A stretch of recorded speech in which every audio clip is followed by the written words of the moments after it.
Welcome to the Goods from the Woods. My name is Rivers Langley, and this is episode number 111 of the Corona Diaries. Thank y'all so much for being with us this episode. I'm coming to you once again from my winter residence here in the loveliest village on the plains, Auburn, Alabama, and we have got a jam-packed show coming up for you right now, so let's not waste any time. First up, we're going to be talking to my next-door neighbor, America's next-door neighbor, goddammit, Sam Harder, calling in from L.A., and boy, do we have a very disgusting sandwich from Wisconsin that's been in the news that we're going to talk about. After that, I'm going to be speaking to my friend, comedian Monika Scott down in New Orleans. Monika actually just returned from Wisconsin, so we talk a little bit about that, and a little bit about the kind of insane, awful rich people that populate Orange County, California. There's a couple of them feuding right now. They're awful. It's hilarious. So we're going to be talking about that. And then I'm going to be speaking to my buddy from Wrestling Pro Wrestling, combat athlete, and old friend of the show, Justin Morales. You may know him from all of our Butt Rock Gauntlet episodes. Justin is awesome. I talked to him a few weeks back, and since then, he has had a weird grocery store encounter to tell us about. And also, we're going to be talking about the absolutely insane reaction to Cleveland changing the name of its baseball team. I always have a great time when I talk to Justin, and this is obviously no different. And finally, as always, we're going to be landing the damn plane back at Disgraceland Studios in East Hollywood, California with our friend Carter Glascock. So we got a great jam of the day. All that and more coming up right now. Find us on Twitter @TheGoodsPod. Head over to Apple Podcasts, rate, review, and subscribe. Show the attitude of gratitude. And now, without further ado, The Goods from the Woods, Corona Diaries number 111 starts right now.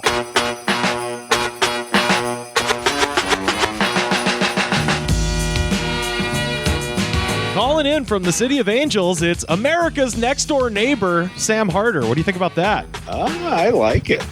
I don't know if everybody would want to live next to me, but I like it. I think you're a great next door neighbor. I said it last week in the little separate intro thing. I was like, I'm going to be speaking to my next door neighbor, and then I thought about it, and I was like, hell, America's next door neighbor. So, hey, if you want to live next to somebody who's always asking to borrow stuff, specifically a whisk, live next to me. I always love how blunt those texts are. Is like, I'm making drug cakes. I need the whisk. Yeah. We've been making drug cakes around here lately, and we've been having to use a fork. Not coming out as fluffy. I might know what Santa's bringing, Sam. There's an idea. A better fork? Yeah, a big fork.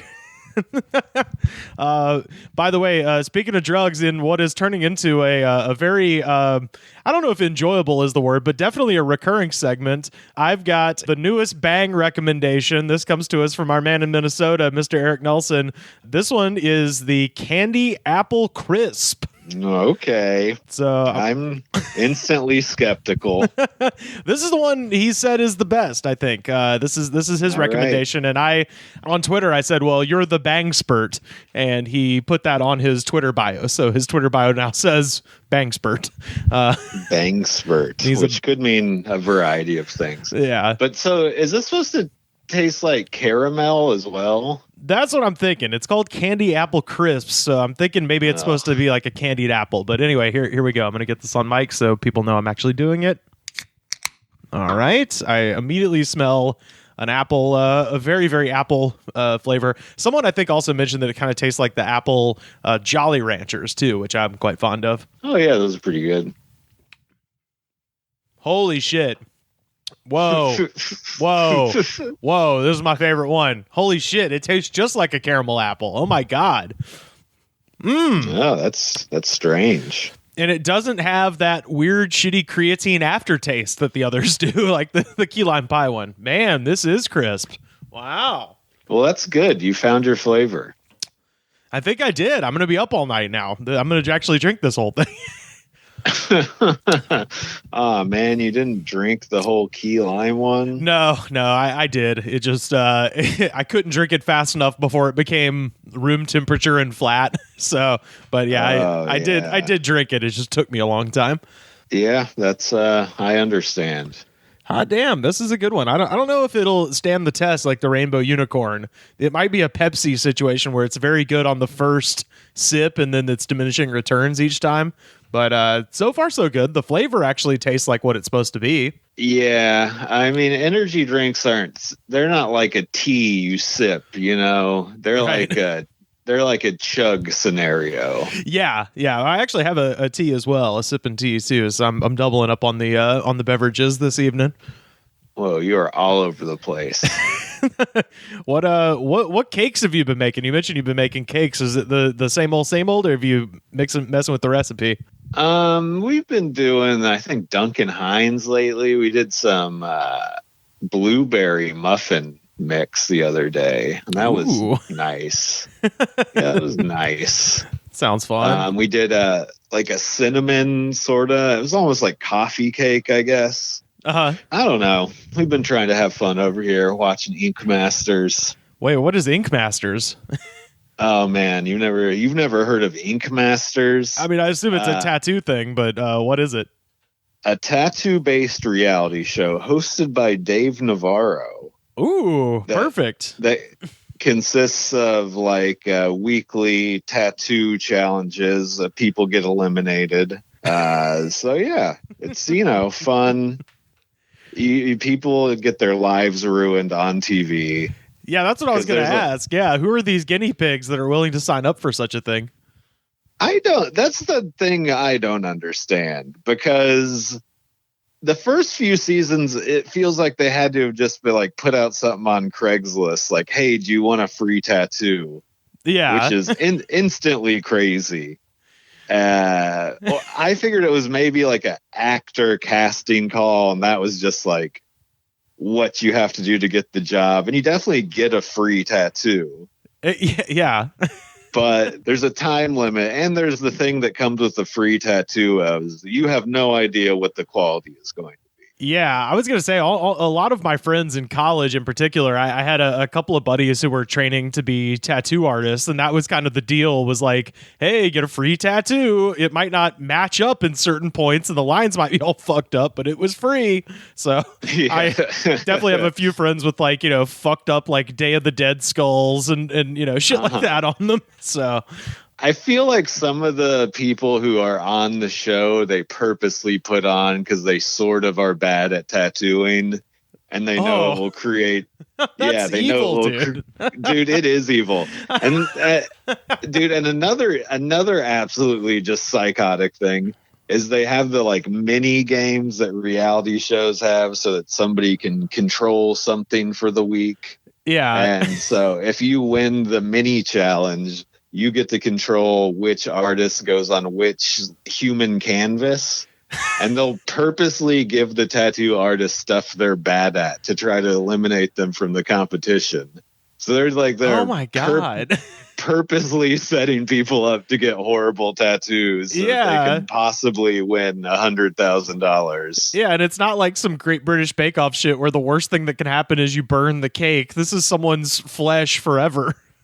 Oh yeah, it's fucked up. And then in the later seasons, at first they just like have judges judge it, but in the later seasons they start having like all the people who just got together, they have them like got together and got tattoos, they get them together in a room again, and then they argue about who has the worst tattoo as part of the judging system. So then it just becomes this crazy situation where, because a lot of the times the tattoos aren't bad. They're just like some are better than the others. So people just get super defensive about their tattoo. And then after their tattoo gets picked apart, they'll just be like going out of their way to shit on everybody else's. It's a crazy situation all around. Great show. Highly suggest it. What channel is this on? Yeah, right now you can watch seasons 1 and 2 on Netflix. I had to find some bootleg Transylvania website to get the other streaming seasons. Oh, that's always fun when you get hooked on a show and then you have to go to some weird, Romanian bullshit to get the rest of it. It's terrible. It feels fun. It's an adventure. Yeah. You got to find it. There's excitement. You got to wonder if you're going to get a virus. Oh my God. The other night I was going out to get some food, and there was a guy right outside. Remember where our mailbox used to be? Yeah, before they moved it inside because everything kept getting stolen out of it. Yeah, that's the one. Yeah. There's a guy who is just like, as I'm walking down the stairs, there's like a heinous like horror movie noise that's just like like that. Oh no. It sounded like a real stabby noise. Like if I hadn't been with somebody else, I might have not gone out of the gate, you know? Yeah. And then I went out there and it was just a guy sitting in that old post box area. Yeah. And he was just sitting there making a crazy noise. Oh man. Yeah. And then when he saw my buddy look at him, he stopped. Like he was making a noise like he was possessed by a demon, but then when he saw another human being, he was like, "Oh wait, never. I'm chilling. Yeah, I'm definitely not doing that." Yeah, this is like some amount of consciousness to be like, "Oh, this is weird. I'll stop now." Yeah. Oh my God. Yeah. The freakiest thing I think that has happened to me at that door, I'll sometimes do laundry late at night, and I was down there and I had my headphones on, so I'm listening to music, and like over the music I just hear a guy just going, "Hey brother, hey brother, hey brother," and just kept saying "hey brother" over and over. And I'm just like, and he's kind of banging on the door, and he just looks scary as fuck. Like I just like kind of turned around at one point and I was just like, that is scary as shit. So I'm just like, just basically pretended to not hear him the whole time. I was like, maybe he'll just assume that I'm listening to, some sort of hardcore music that is too loud. I'm listening to the news, man. Leave me alone. Yeah. It was actually probably Steely Dan or John Prine or something. I heard every word he was saying. A very quiet podcast. Yeah, it was one of those sleep podcasts. Sometimes you got to thank the Lord for that gate. Yeah, that very precarious gate that I feel like almost anybody with a credit card could probably jimmy open. Oh, God. Let's not think about that. Let's not even think about that right now. It's been very windy here. You've been missing wind. Oh, we got some Santa Ana wind action happening. Oh, yeah. Lots of fun. Lots of palm trees falling on cars. Yeah, lots of tents blowing away. Oh, Christ. Jesus. Yeah, it's been crazy. Well, I wanted to share this with you. This was something that I saw online, and you and I are bonded by a love of eating. We like to get down on the food there. Oh yeah, I've been getting down. Well, I just want your opinion on this, and then I'm going to read some comments. This you may have seen this online. This is from the Wisconsin Department of Health Services. And I know you were just recently in Illinois, one state south of here, but I've been to Wisconsin before. I had never heard of this until today. But this is from the Health Department of Wisconsin, and this was from their Facebook. Time for our annual reminder that there's one hashtag holiday tradition that you need to pass on. Raw meat sandwiches.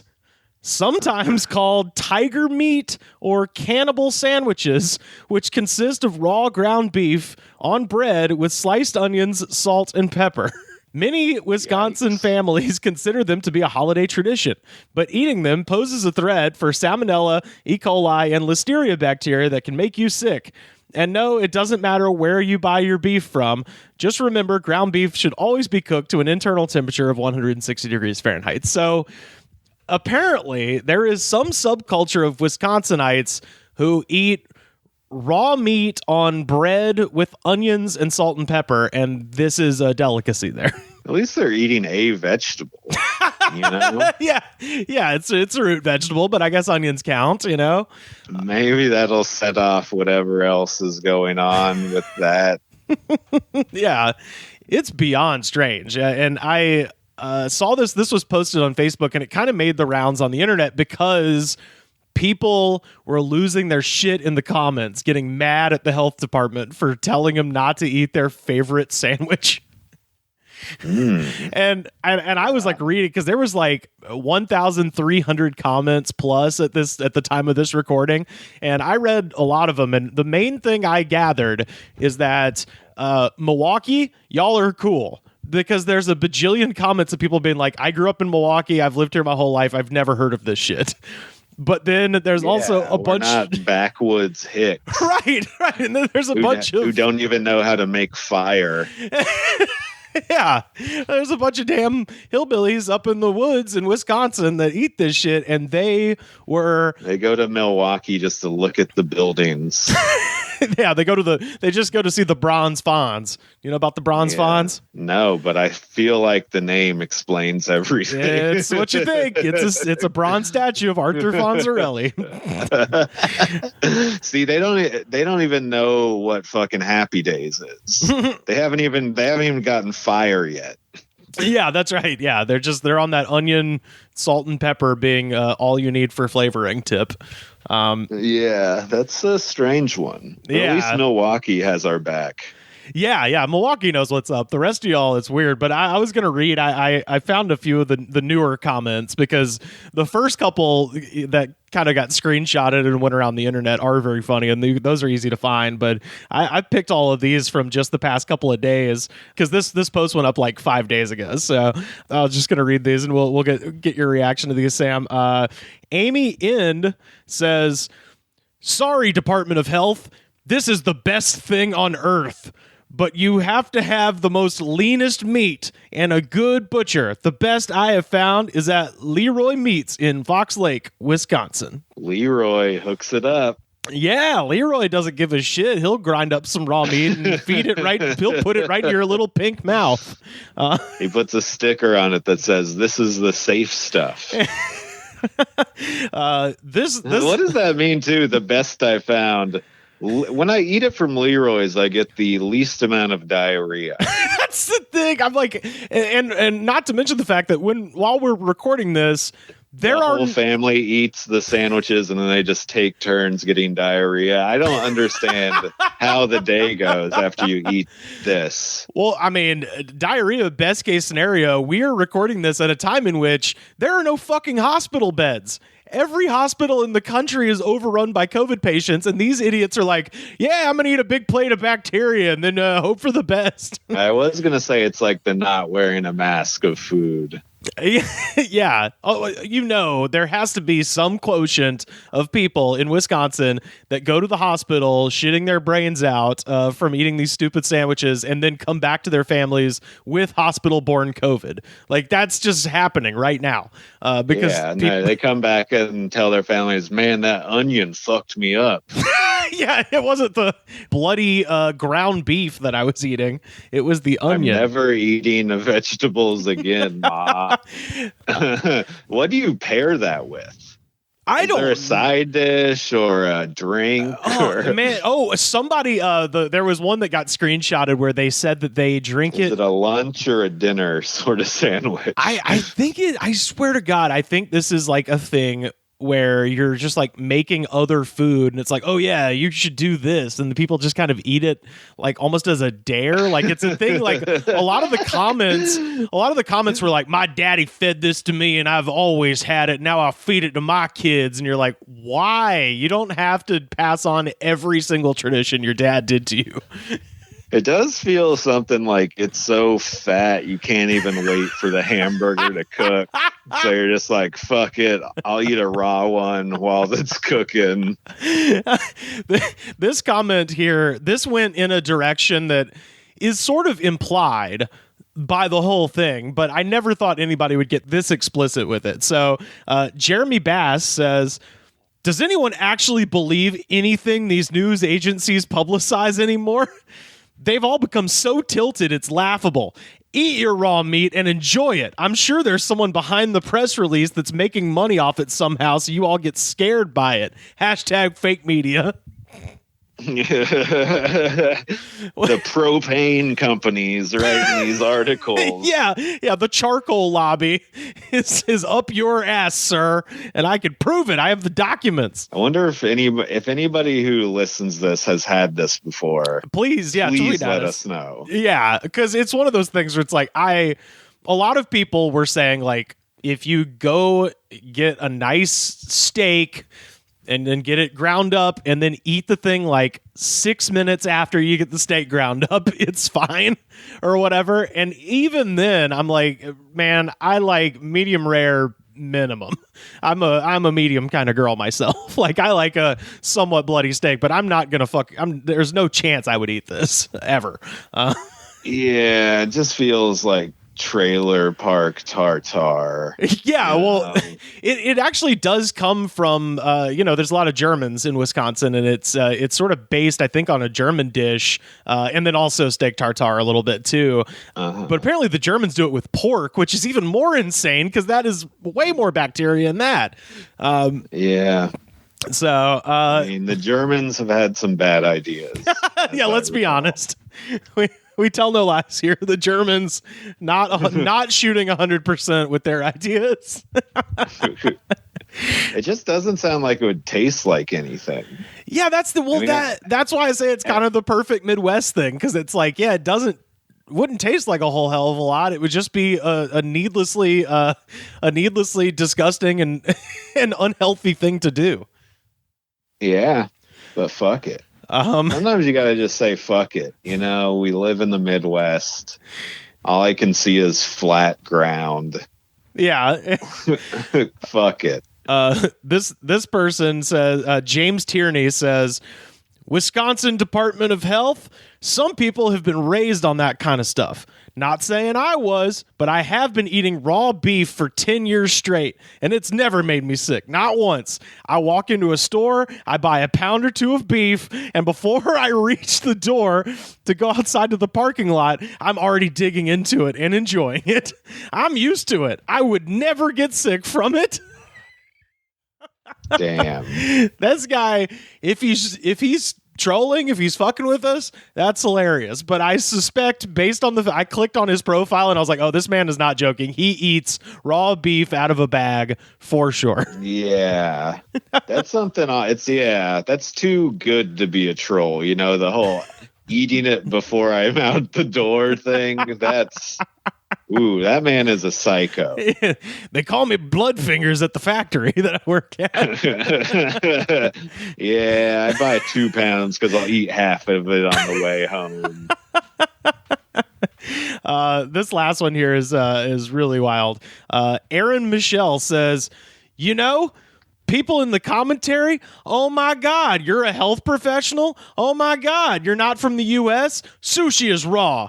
Not from here. Weird. Steak tartare, also not American. OMG. Let people wrestle their own parasite threats. I swear they're not giving it to others, so why you care? Learn the ways of the world. Spoiler alert, the world isn't American. So that guy's just defending. He's maybe not even from Wisconsin. I have no idea what they're saying. I think they're for it or something. I think they're saying that because this is an American dish, the news is harshing their mellow too much. Like if it was Japanese sushi, they wouldn't say anything because of multiculturalism. I'm not exactly sure what is going on with this comment, but I just know based on the amount of periods and question marks and capital letters, this person is angry. I guess if you went to an expensive restaurant and paid like $75 for a ground beef raw sandwich, maybe people would be more accepting of it. But I don't love the argument. No, personally. No, I don't either. And also, there's not a whole lot of places on the planet where I'm willing to like trust the beef, unless they are actively cutting it off of the cow in front of me. And even then, the taste could not be that good. Like, one of the things that makes meat delicious is when you cook it, all the fat and shit starts pouring out of it and flavor like that. That's what makes it taste good. It's not just the raw flesh. A lot of it is the things that we do as humans to prepare the thing. No, Rivers, they put salt and pepper on it. Oh, I forgot. And onions. That makes a huge diff. I'd probably put a couple shots of hot sauce on there, Oh fuck, they would hate that. That's way more flavor up there than they're used to. Cheese is the adventurous thing in these parts. So I might not eat the raw beef sandwich, but I'm down. Yeah, at least I'm down to eat some bullshit. At least give it a look. I will say a lot of people in the comments were criticizing the picture that they used on the post because they just used a picture of ground beef instead of with like flies all over it. Yeah, well, sort of just like ground beef that you would get at the grocery store, kind of a ground beef, as opposed to what they're talking about, where it's like, no, we grind it and then we eat it immediately or something. Ugh. It's like, dude. So it's still warm? I don't understand. I guess they buy it as a steak, and then they grind it up, and then it's like, all right, clock's ticking, boys. Let's get in the car and fucking down this shit. So yeah, who knows? Well, Sam, please tell people where they can find you on the internet. Slam Harder on Twitter. Hell yeah. Well, cool, man. Let's do this again next week. We'll talk soon. Yeah. All right. Hit me up, man.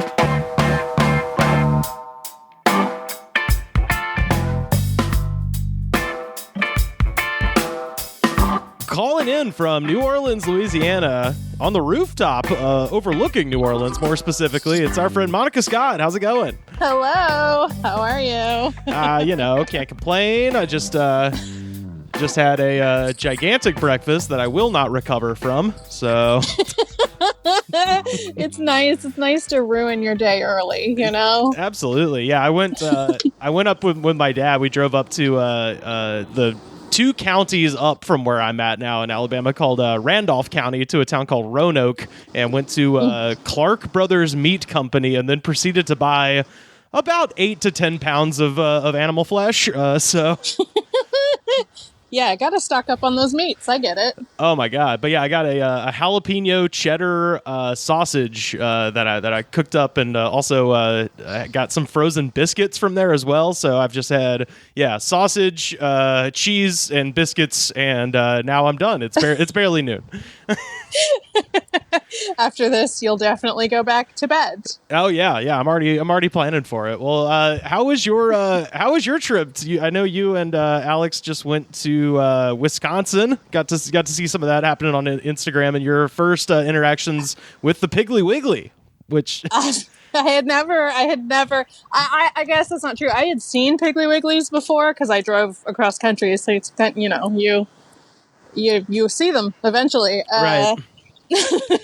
But I had never gone in one because it felt rude to go in just because it has a funny name. Oh, they love their funny name. They sell T-shirts in there of their funny name. They do sell T-shirts, and they have the pig everywhere. So yeah, I guess it's not rude. It felt rude to me to be like, you guys are so silly. But we went to Red Granite, Wisconsin, America's playground. Population of 2,000 people. What's like the nearest city to there? Like place people would have. Appleton's about an hour away, a little over an hour away. Or I guess Oshkosh might be closer, but I don't remember what the classifications are for like rural versus small. I think it's small. Uh-huh. But it was certainly small. And so Piggly Wiggly was the only grocery store, unless you drove 40 minutes to Berlin, Wisconsin to get to the Walmart. We drove an hour to go to Costco, to take his mom to Costco. And it was her first time. At Costco? She enjoyed. Yes. Oh man, did you hit up the snack bar? Yeah. Well, so it was funny. I had never met Alex's mother, who's a very sweet lady, but she's really into deals, which is like a total mom thing, right? Oh, she was like really excited to tell us about various deals she had gotten or can get. And so we were like, oh man, let's take her to a Costco and get her a hot dog. Yeah, get that 88-cent hot dog or whatever. She was really excited about the hot dog.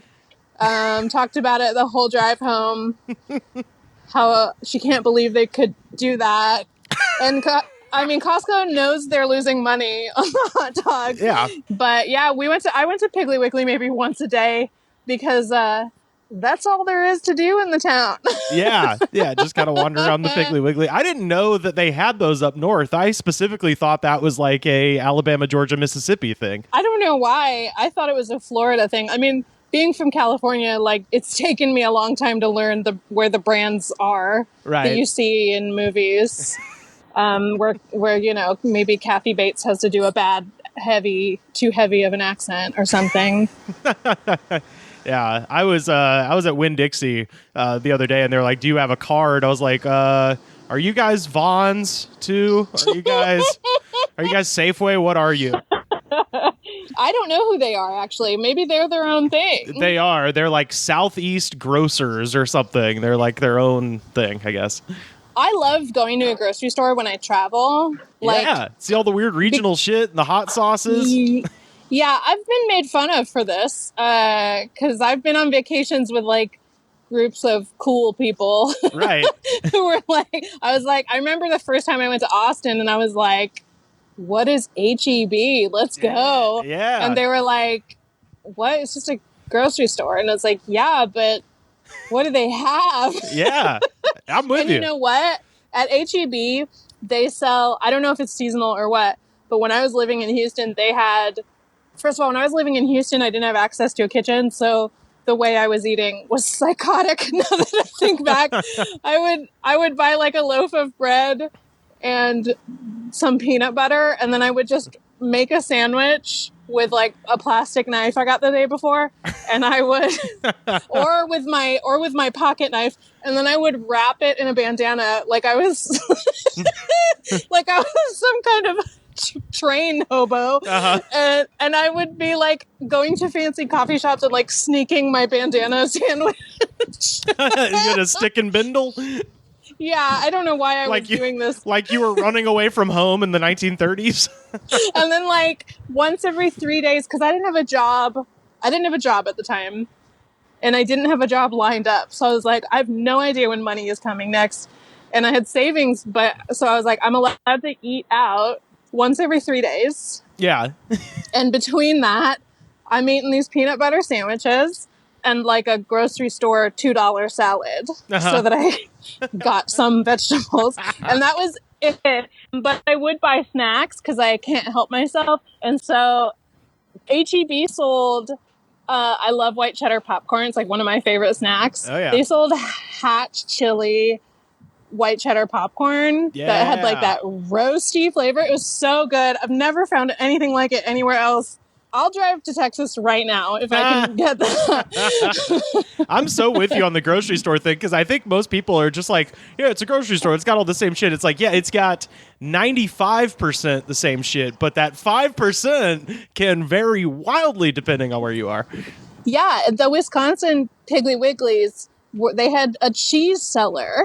Sure, yeah, they had cheesemongers in-house, I'm sure. Which is like, instead of a wine cellar, it was like a full cheese cellar. And it was so fun. If I wasn't, Alex's mom was quite, not like a picky eater, but very careful about what she ate in a way that my body positive generation is like, who gives a fuck? So like, I was like, oh my God, I'm going to buy 7 kinds of cheese. Yeah. And she's like, well, I don't know if I want that in the house. And I was like, oh, right. Come on, it's Wisconsin. Yeah, so we got a little bit of cheese. That's like going to Wisconsin and not eating cheese is like coming to Alabama and not smoking a bunch of meth. Like, come on, you got to. It's what they do. and I mean, I had to pick my battles because it wasn't my house. And being the girlfriend on the trip to meet the boyfriend's mom, I'm very aware of like, I can't make any of this about me and what I want. Right.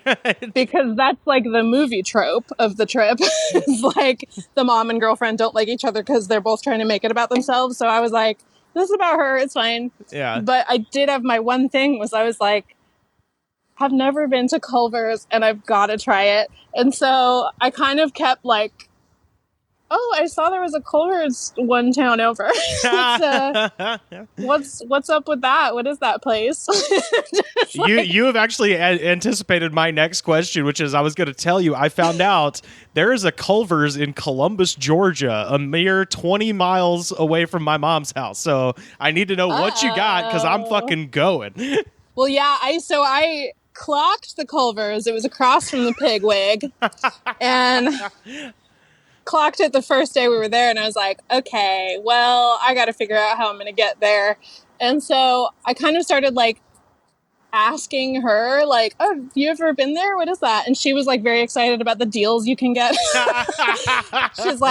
She's like, yeah, sometimes in the summer, the custard of the day is only $1. And I was like, oh, and what about now? So it worked out. One of the days it finally worked out where like we were going to a parade, a Christmas parade, which during COVID in Wisconsin was really stressful because I was like, I was in intense Trump country, and that's fine, except that like I was wearing a mask. We're like in a spike right now. So right. Yeah. So like when we went to a parade, I was like, yeah, I'm going to wear a mask, but that's like just screams like visiting lib. Yeah. So Believe me, I'm in Alabama right now. It's been like that. I mean, we went to the meat store yesterday, and yeah, it was me and my dad were the only people. Like, and fortunately, the butcher, I could see the guy in the very back with the big saw cutting the meat. He had a fucking mask on, but the people running the store, and then fortunately, when we got there, it was just me and my dad. And by the time we left, like 4 or 5 more people had walked in. Nobody, not a fucking person. And so we're just like, all right, let's get our giant bag of meats and get the hell out of here. So it's so crazy because like I live in the South, so I guess I should have been a little more used to that. But I live in New Orleans, and it's so like, I think also even the Trumpy people here, it's like because New Orleans got hit so hard in the beginning of COVID, there's no real denial of it here. Right, it's just like, no, yeah, it's bad. Yeah, wear a mask. But it was funny, a week before we went on this trip, we were just kind of like driving around a neighborhood we had not really visited, and we were checking it out. And we saw a fan boat tour, and I was like, I've never been on a fan boat. And Alex is like, let's check it out. That seems COVID friendly. You're like outside with everything getting blown backwards. Right. And so we get on the fan boat. I'm still wearing a mask. He's wearing a mask. We get on the fan boat, and the driver was like, masks are, he was wearing a mask, the driver, until he got on the boat, and he was like, masks are optional, because they don't work anyway, and just started, and I was like, oh boy. Oh, and now we're trapped on this boat surrounded by alligators, so we can't get away. Yeah, it was very funny. Also, that was like terrifying, because I've been on a lot of swamp tours because every time someone visits me here, that's what they want to do. Sure. So I've been on a lot of like, the kind of like, I don't know what kind of boat that is. It looks like a floating room. It's like almost like a pontoon kind of. Yeah, like, sure.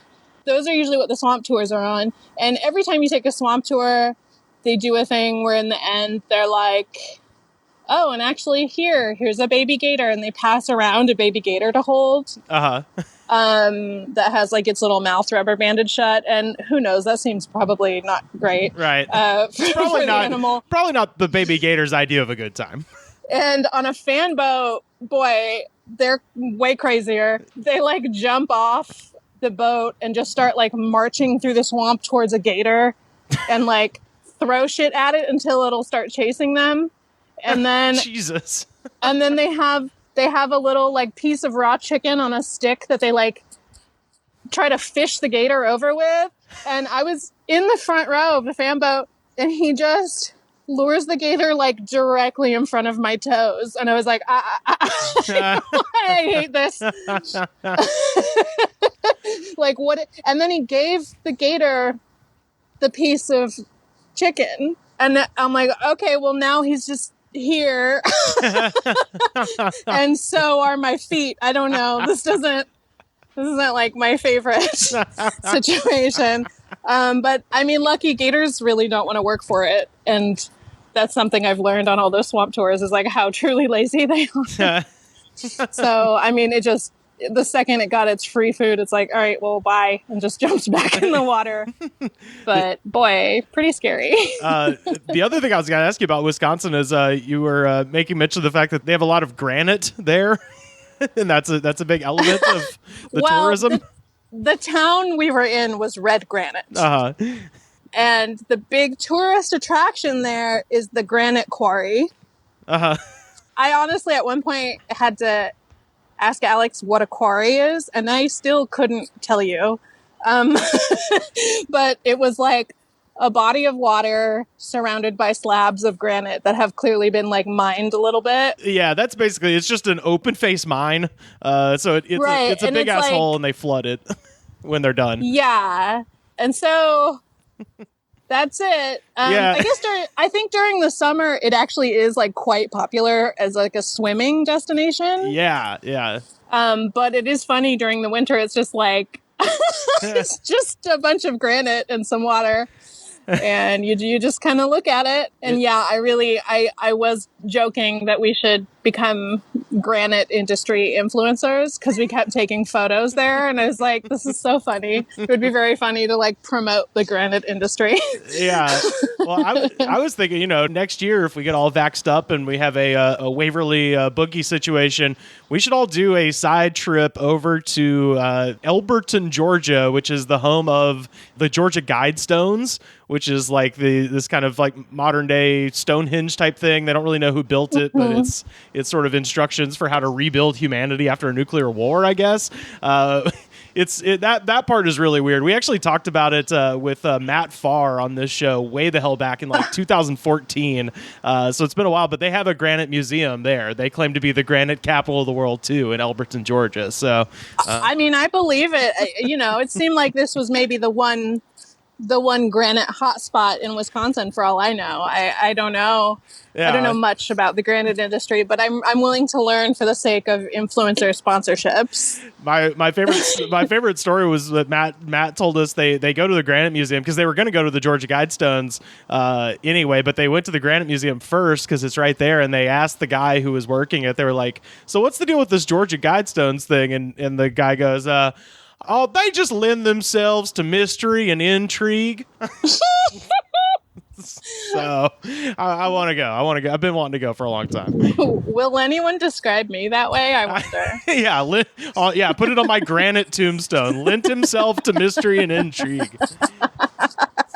Oh, but Culver's, I've got to tell you. Yes. So I finally got it to happen where we weren't going to be home to cook dinner. Yeah. Because we had to go to that parade, which was intense and also was all in all a weird experience because I live in New Orleans. Yeah, the home of the parades. Yeah. And also parade behavior is very different here. Like, you're dancing and screaming and like... Right. And so there, it was like the fire trucks and then like a pickup truck with a Christmas tree in the back. Right. So that was all weird, but I was very excited to get Culver's and we went. And when I knew we were like within 24 hours of going to Culver's, I tweeted because I've never been, and I was like, I think I only have one shot at this and I don't want to fuck it up. So I was like, hey, Midwest people, tell me what to get at Culver's. And I went through my replies, which there were like 40. And I cobbled together a meal. I got a double butter burger. Holy shit. Yeah. With everything on it. Because they don't, it's very Midwest of them. They don't automatically put everything on it because, Midwest people, they just want to, they don't love flavors. No. So double butter burger with everything on it and an order of cheese curds. Hell yeah. And the cheese curds had both like a white cheese and a yellow cheese. I couldn't tell you what they were. They just tasted like mozzarella sticks, really, but less Italian spice. Right. But they were very good. And then I got a custard, just like whatever custard. I think it was a blackberry cobbler was the one that day. Oh, man. It was nice. Okay. I'm getting real excited for this. I'm gonna go. I wanted to keep going back, but I couldn't talk health mom into eating butter burgers every day. Sure. Well, when y'all are when we're back up here for the boogie either this year or next year, we'll take a drive over to Columbus. Yeah. I mean, I wonder, I don't actually know the map of where Culver's is. I know that Midwest people really love it.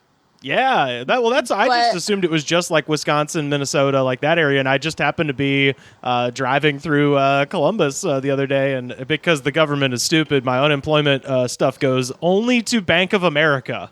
So I have to drive to Georgia to fucking get my money out of my stupid account. So that's why I was there. But I was driving by and I was like, holy shit, that's a Culver's. So That's funny. I never changed banks when I moved to New Orleans, and I'm Bank of America also. uh-huh. And my closest branch is in Houston. Christ, yeah. I've only run into a problem once when I was working for Just for Laughs because it's a Canadian company. Oh yeah. And so they cut me a check, and I mean, I can usually do it online, but they were like, yeah, you can't deposit a foreign check for thousands of dollars through your phone. And I was like, yeah, you know what? That's actually very fair. Oh. You guys got me. Before I let you go, I've got a story here that I wanted to share with you specifically because you're one of my few friends who is actually born and raised in Orange County, and I think you could probably weigh in on this here. Although this is the for people listening that might not know, Orange County is, there's definitely like working class areas of Orange County, but the coastline in particular, in this area especially, Laguna Beach, is one of the wealthiest places in America. Like, it's fucking ridiculous. This is from Laguna Beach. Just want to get your reaction to this because I think this is very, very Arrested Development. Known as the Bond King, 76-year-old billionaire Bill Gross owns a $32 million home dubbed Rockledge by the Sea in Laguna Beach, California. Gross is the co-founder of one of the largest investment firms, PIMCO. He calls himself, quote, the best neighbor in the world, because I'm only home 25 days out of the year. He also kind of looks like the younger, sexier Crypt Keeper. So that was the first thing I read is like this guy has a $32 million home that he's in for 25 days out of the year. So that is where this conflict arises from. Okay. So this doesn't, I mean, neighbor. Yeah, I'm already mad. Neighbors. Right? Like a neighborhood. You want neighbors. Yeah. You want neighbors that are there. Yeah, but that's his that claim. Are participating in community. So really, really clear indication of what this guy's mindset is, which is that he would rather live alone on a cliff than anywhere near human beings who he would maybe have to consider the feelings of. Go on. So he does have a neighbor. His neighbor in Laguna Beach is a tech entrepreneur named Mark Tofik. So he built his dream home on the lot next door to Gross's after purchasing it in 2009 and winning a protracted legal battle with another neighbor who claimed the project would impede coastal access. So we basically have just two assholes living next to each other. Oh boy, yeah. Also, coastal... I fucking hate landowners. I know, right? Go on. Coastal access. Like, fuck you. Yeah. Oh, you think you get to control how access to the coastline works? Tofik's most recent contribution to society is an app called Flywheel, which essentially turns real taxis into Ubers. Taxi drivers sign up for the service, turn their unionized dispatcher-based businesses into fun app-based gig economy side hustles. Oh my God. Tofik takes a cut. He's also great. Oh my God. Give me a fucking break. So that's these two people. So a year and a half ago, relations between the wealthy neighbors seemed to be cordial. Gross even hired Kenny Loggins to have a private backyard concert, which he invited Tofik to. It was for his ex-pro tennis player girlfriend's 50th birthday. Tofik texted a thank you to Gross for the show, according to Bloomberg News. So this is where the rub comes in. Soon after the Kenny Loggins concert, which, first of all, what a perfect artist for this situation. Like the guy who's saying, even though we ain't got money, I'm so in love with you, honey. Of course, put him in the backyard. Playing private concerts around a pool in Laguna Beach. It makes sense. So soon after the Kenny Loggins concert, Gross put up a $1 million blown glass sculpture made by artist Dale Chihuly in his backyard outside of Tofik's window. So if you don't know Dale Chihuly, he's amazing. Like, I'm a big fan of his. we actually have in Auburn here at the museum a big Chihuly that hangs like a chandelier above the entrance. Like those pieces are crazy. They're beautiful. Like my favorite was he took over like the Atlanta Botanical Gardens one year and just put thousands of these glass sculptures all over the gardens and stuff. It's really cool. So he put up this Chihuly statue out in front of Tawfik's window. At the time, this appeared to cause no trouble from next door, but then the installation somehow suffered $50,000 in damages. Gross and his girlfriend, as I mentioned, ex-pro tennis star Amy Schwartz, would later claim that this damage was caused by a thrown rock. Schwartz said of her sculpture, quote, "Since I have no children of my own, this sculpture is like my baby. Ew, shut up. My mother, Ew. my mother, who has Alzheimer's, and I pray to the sculpture, and she enjoys looking at them because it's her favorite color and makes her smile." This woman thinks this woman thinks you pray to a baby, first of all. That's what she said. I mean, this is like a court document. So she put her hand on a Bible and said, "I pray to my Chihuly statue." Yeah, it's funny that she called it her baby and then goes on to describe what you do with a deity. Right. That's a deity. Yeah. And also just trying to throw her mom in there, being like, "Oh, she has Alzheimer's and she likes it." It's like, yeah, you only live there 25 days of the year. Like, what do you think? It's a public beach right next to it. Like, shit happens. I don't know. Yeah, my mom, when I take her out of the care facility, I've locked her in for one day. She likes it. They're sort of insinuating that Tawfik maybe threw a rock at this thing. Tawfik, for his part, said that, quote, "Something probably fell on the statue."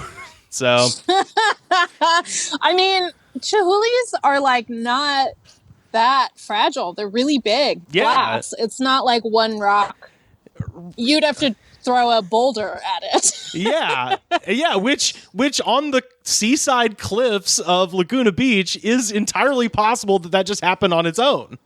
Yeah, and also like one bad like Santa Ana wind day and that thing's gone. Yeah, 100%. There's no limit to shit that can happen to a bunch of glass on a beach in California. Yeah. It's not for sure that it's this guy. So, in any case, Gross was quick to act. In April, he installed a gigantic protective netting over the 10-foot tall sculpture. And the net, it basically, and we'll put a picture of this up on our Twitter at The Good Spot, it basically looks like a gigantic soccer net. like imagine a soccer net for a race of giants. It's like 15 feet tall, like 30 feet wide, massive soccer net. So Tawfik, whose seaside home is now partially obstructed by the giant soccer net, filed a complaint with Laguna Beach officials claiming that the netting and artwork had gone up without a permit. And that is when things really heated up. So now he fucking called the cops on him. He snitched on him for putting up a big soccer goal. So Gross and his girlfriend then set about trying to harass Tawfik, the tech entrepreneur said, by incessantly blaring mariachi, rap music, and TV theme songs, including Green Acres and MASH, as a pressure tactic for him to drop the complaint. It's very funny to include mariachi and rap music. Like, they're playing ethnic music at me. Oh, believe me, that's going to come back in court here in a second. Uh-oh. Hate that. Tawfik and his wife claimed that they could hear the music through the cement and double pane walls of the home. And in the course of the legal dispute, Tawfik submitted cell phone video showing a man who appears to be Gross dancing on his balcony to the theme song from Gilligan's Island. He's just a dork. The thing I read about it to be abusive. He's just lame. He's just lame. And further proof of that, Gross is one of the world's leading stamp collectors, I read. So, yeah, I'm with you. I was like, this guy's just a fucking dorkosaurus, man. Whatever. Oh, God. He owns, there's like a 1 cent stamp that features Benjamin Franklin from, 1800s, I suppose. And there's 2 of them in the world, and this guy owns one of them. Oh, my God. It's that kind of shit. So This is not the first time Gross has been accused of employing juvenile tactics to torment his adversaries.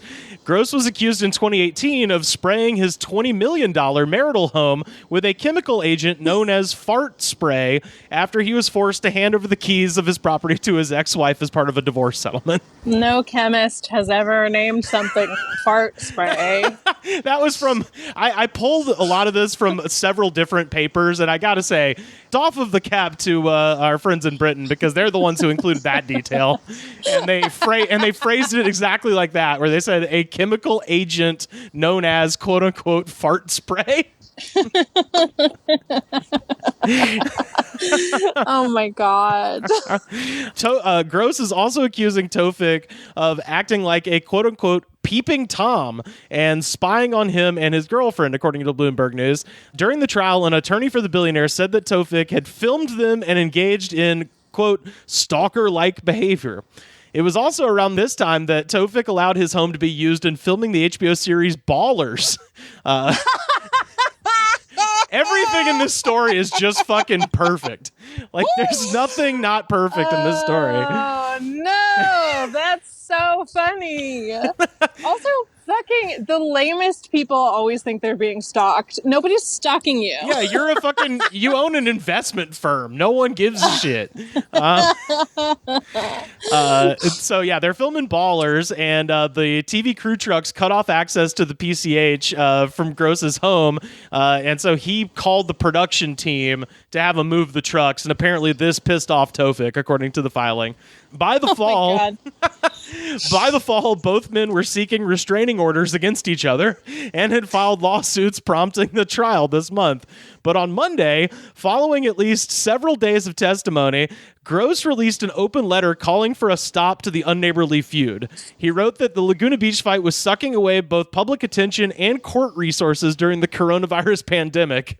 And while in-person court proceedings were unnecessarily exposing attorneys to the virus, and then in parentheses it says, court hearings were abruptly halted on Monday when the billionaire's lawyer said that Gross and Schwartz had been exposed to someone who tested positive for corona on an airplane. So this guy's basically like, hey, listen, this is taking up a lot of time from you, throwing people out of their houses. We should just step away and call the whole thing off. Oh my God. Also, it's very funny to think of two people seeking out restraining orders against each other. Yeah. Because it's like, yeah, I mean, if you guys agree, then just don't go near each other. Right. Yeah. You both agree. Do you need to involve us? I don't know why you guys don't want to go near each other. So just go for it. So he's asking to call the whole thing off. Tofik is not having it. His lawyers counter that Gross is making a thinly veiled attempt to distract from his actions and ultimately avoid cross-examination during the trial rather than protect those in the courtroom from the virus. Quote, this is his lawyer, make no mistake, this is a desperate stunt to stem the tide of negative press the public exposure of Gross's actions have produced. Gross has gone on to suggest that past and future legal expenses should be donated by both parties to food banks and other charities in Orange County. Oh, man. So now, wait, so am I following this correctly that they're both like trying to seem like really good guys about this? Or is it just one of them? I think Gross is trying to seem like a good guy, and they're claiming he's only doing it to get out of having to sit on the stand and say all the terrible shit that he did. Which is a great plan. Right. I'd also want to do that, I guess. Tofik's lawyer countered, quote, if billionaire Gross is so eager to contribute to people who are hurting, he is welcome to do so at any time. It's unfortunate that he's using the need all around us right now as a transparent PR tool. So this is their latest counter. So that just happened. And now Gross's lawyer is saying that his client did not play the Spanish music that annoyed Tofik. Instead, it was his Latino property manager, Efrain Alba, who is now expected to take the stand later today. So he just oh my God. So the guy who's in charge of like ground maintenance, I guess. I assume that's what a property manager is. Yeah, I was trying to wonder what a property manager would be in a house owning situation. I think it's because he says he's only there 25 days out of 365 a year. That this guy just like sure. Which by the way, caretaker basically. Yeah, caretaker. Yeah. Which by the way, if there's any dickheads with mansions that need a caretaker, boy, I'd love that job. My God, dude. One time There was one day someone told me that they were like house sitting for somebody. And I was like, what the fuck? I don't drink. I've like really made an effort to seem responsible. Why am I never getting asked to house sit mansions? Yeah. I could do that. I could be the Maytag man. What's the point of being everyone's most boring friend if I can't at least house sit a mansion? Yeah, I just want to, sit by a pool and listen to, mariachi music really loud. That's all I want to do. I'll be so nice. I'll be so nice to your house, but I'll take a lot of pictures of myself in it. Yeah. That's all. But yeah, I just like that now because he's not, the other people are not letting him out of this lawsuit. They're not letting him settle. He's just like, okay, who do I know that's Mexican that'll jump under this bus for me? It's like, you, Efrain, can you please tell them it was you with the mariachi? Even though it's not just mariachi. Like they specifically were like, no, he's playing mariachi, rap music, and TV theme songs, which, hey, guess what? You know who listens to TV theme songs? Fucking 76-year-old billionaires. That's the only people. This is a side observation, but first of all, I do have to correct that I was born in Hollywood, California, so technically Los Angeles. Right. Not Orange County. It's, for some reason, important to me that distinction gets made.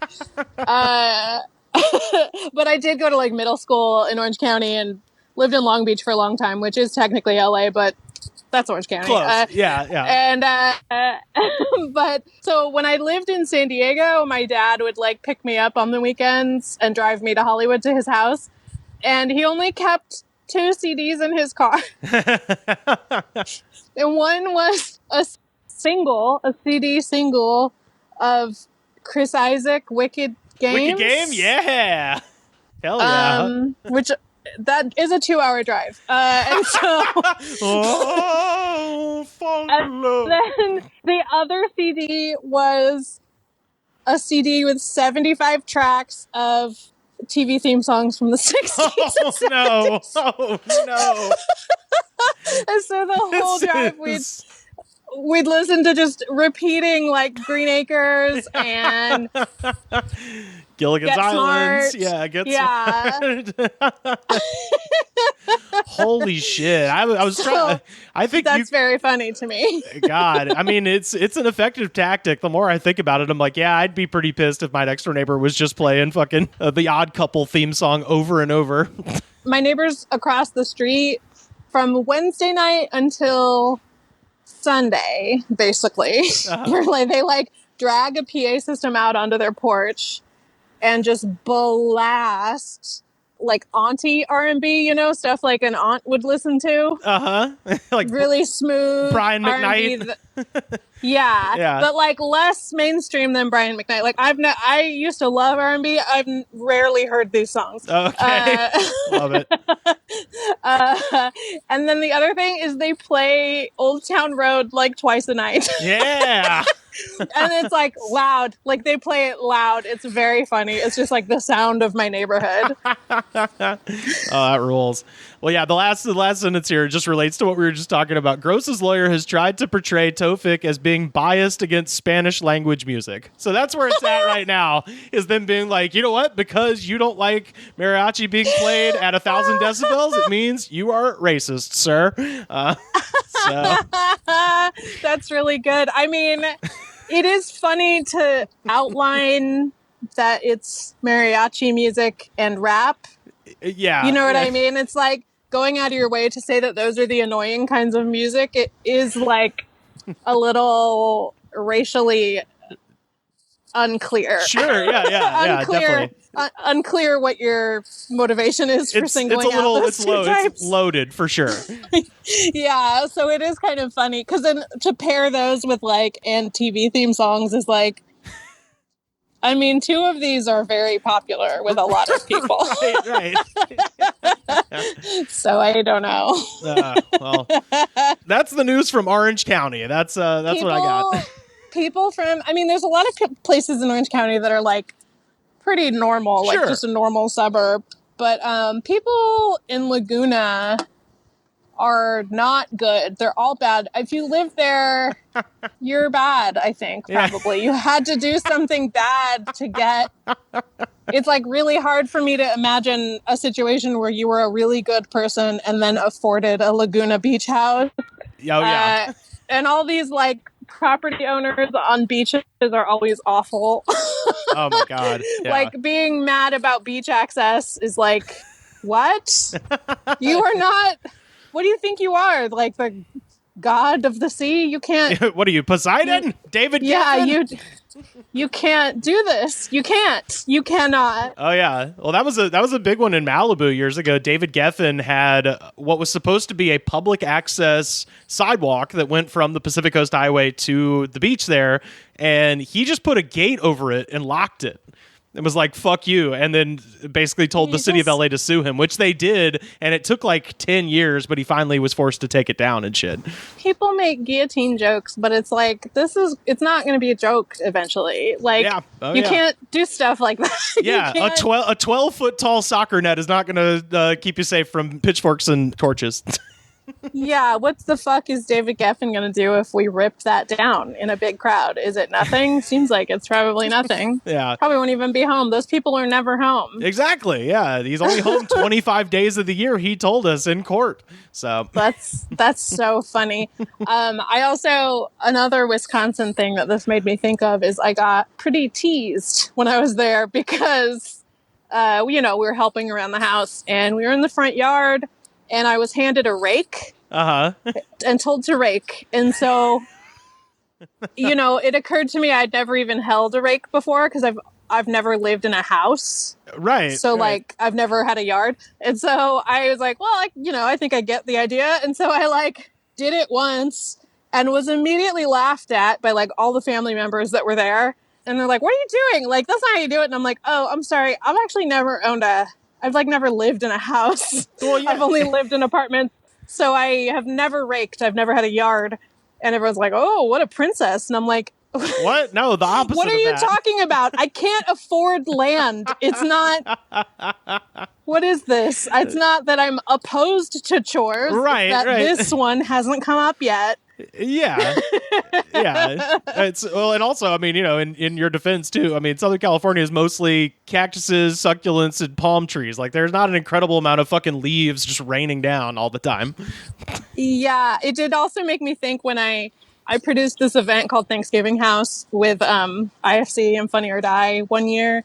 And it was in a Hollywood neighborhood, and we rented a house, but it was supposed to seem like Thanksgiving, and it was like an immersive play kind of thing. But part of it was that it needed to seem like fall in just any town, America, but it was in Hollywood. And so we bought a bunch of organic real leaves and had them shipped. We bought real leaves and had them shipped and sprinkled them around. And I was like, Los Angeles is so fucking stupid. This is so stupid.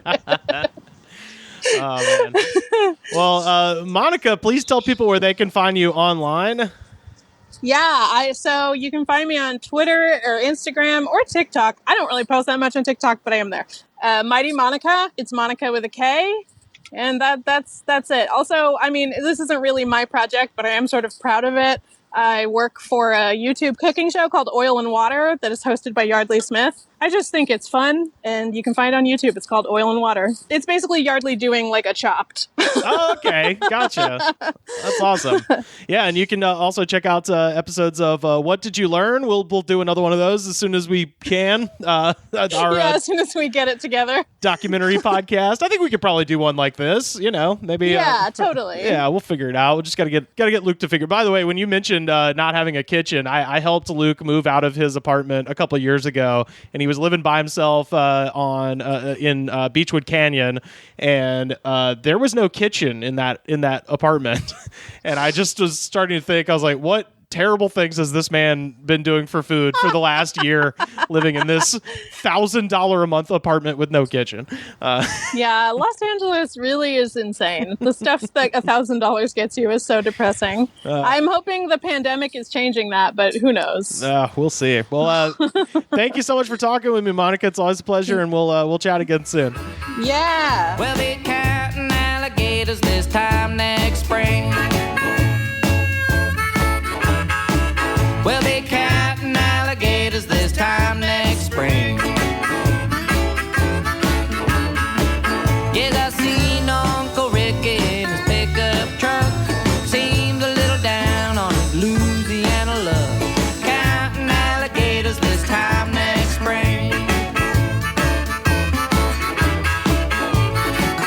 in now from Hesperia, California, it's our old buddy. He's a professional wrestler. He's one of the coolest guys I know. Sorry, I just choked on, I was drinking a Bang. You'll appreciate that. It's Justin Morales. What's up, my man? Hey, Rivers, what's going on? Man, I'm doing okay. I'm all banked up, dog. No, I found a flavor that I kind of like. I just talked about it with Sam. It's that candy apple crisp. Oh, okay. It's like a caramel apple. Now I'm ridiculously jacked up at 7:36 local time PM. I've never had that flavor. It's good. What is your preference? I know we've chatted about Bang a little bit online, but maybe not on the show. It's been a while. So I think the first one I ever tried was the fruit punch one. And then I started liking the cherry blade limeade or lemonade. That was my favorite. And then finally when the birthday cake dropped, Ooh. that was my favorite. Damn, all right, that's next week. I've been trying a new one every week and reporting back.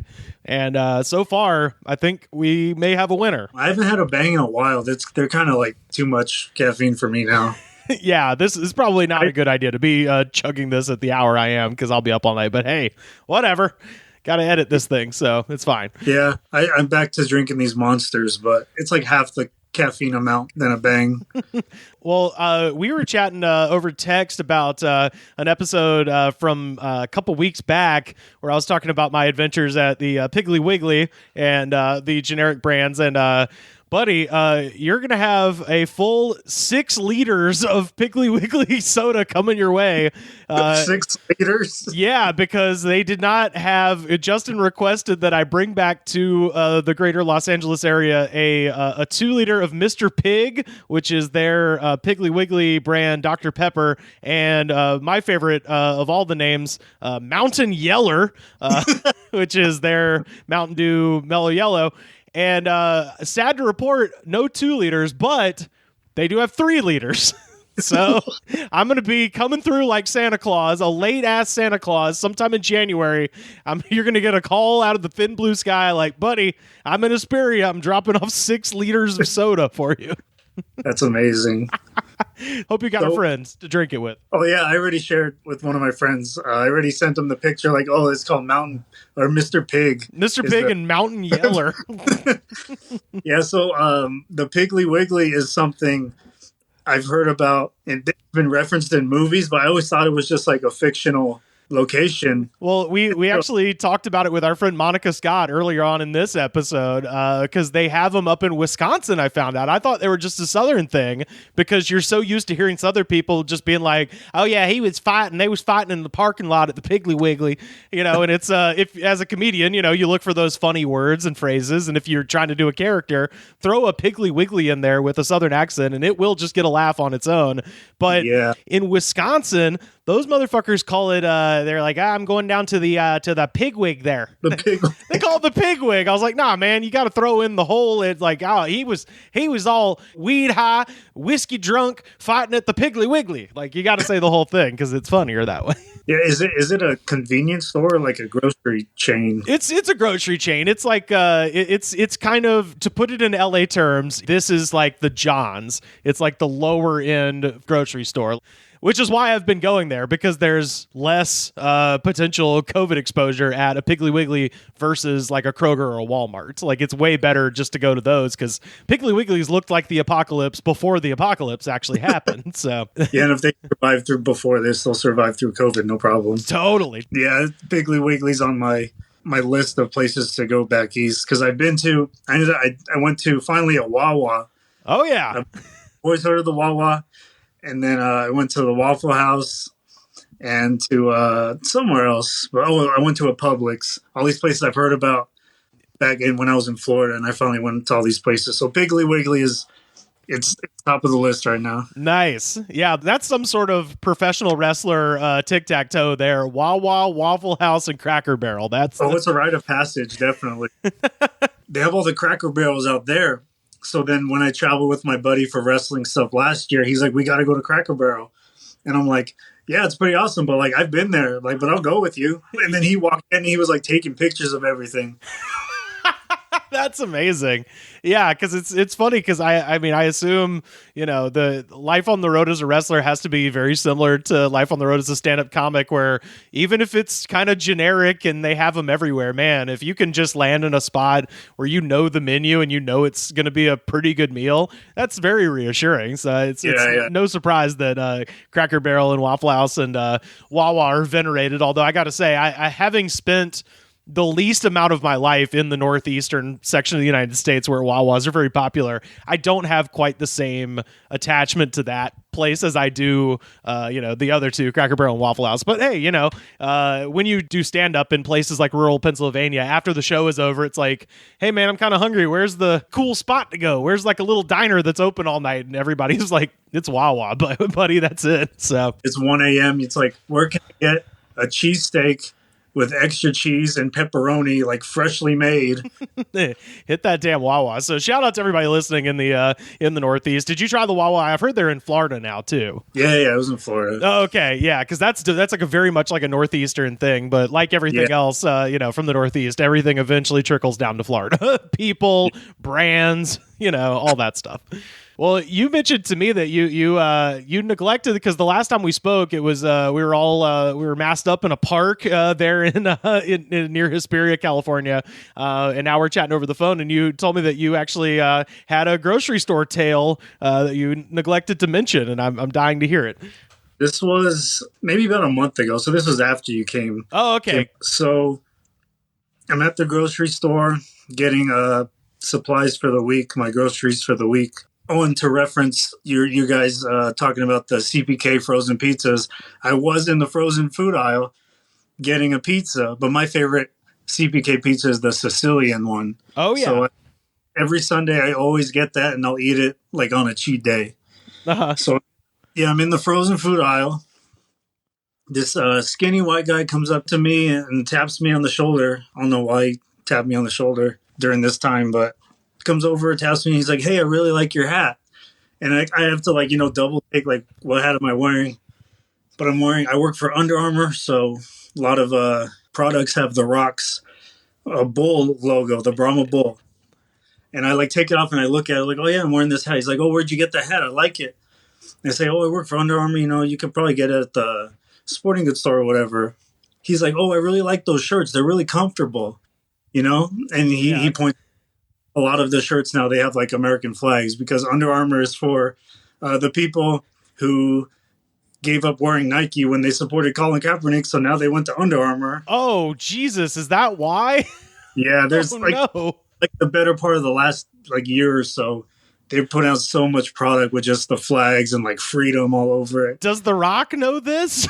He just released a line actually military inspired, camo colors and stuff like that. But, oh my God. I had no idea. Well, you know what, an interesting thing, a little angle on that is that Under Armour stuff, because the fabric, I guess it's, to make it stretchy, like the actual, not the shirts and shit like that, but the actual Under Armour, the underwear and that kind of stuff, because it has plastic in the stretchy stuff, it has actually been outlawed in the military, because if you catch on fire, then you're now, not only are you on fire, there's plastic burning around you as well. So it's like a fire hazard. So unless they've updated their dress code, I remember there was a big kerfuffle over, because a lot of military guys bought Under Armour stateside, and then when they went back to Iraq or Afghanistan and actually wore it, they were like, oh, this is actually a bad thing to be wearing if there's some sort of incident inside a tank or whatever. So they had to stop wearing it. I didn't know that. That's crazy. Yeah, it's because there's polyurethane or some kind of plastic element to it. Yeah, but anyway, so this guy, I have a lot of those shirts. They're really comfortable, and I'm like, oh yeah, me too, obviously. Then there's a bit of a pause. Then he looks over again, and he goes, and he's with somebody, by the way. He's with somebody in a motorized cart, and they're shopping in the aisle while we're talking.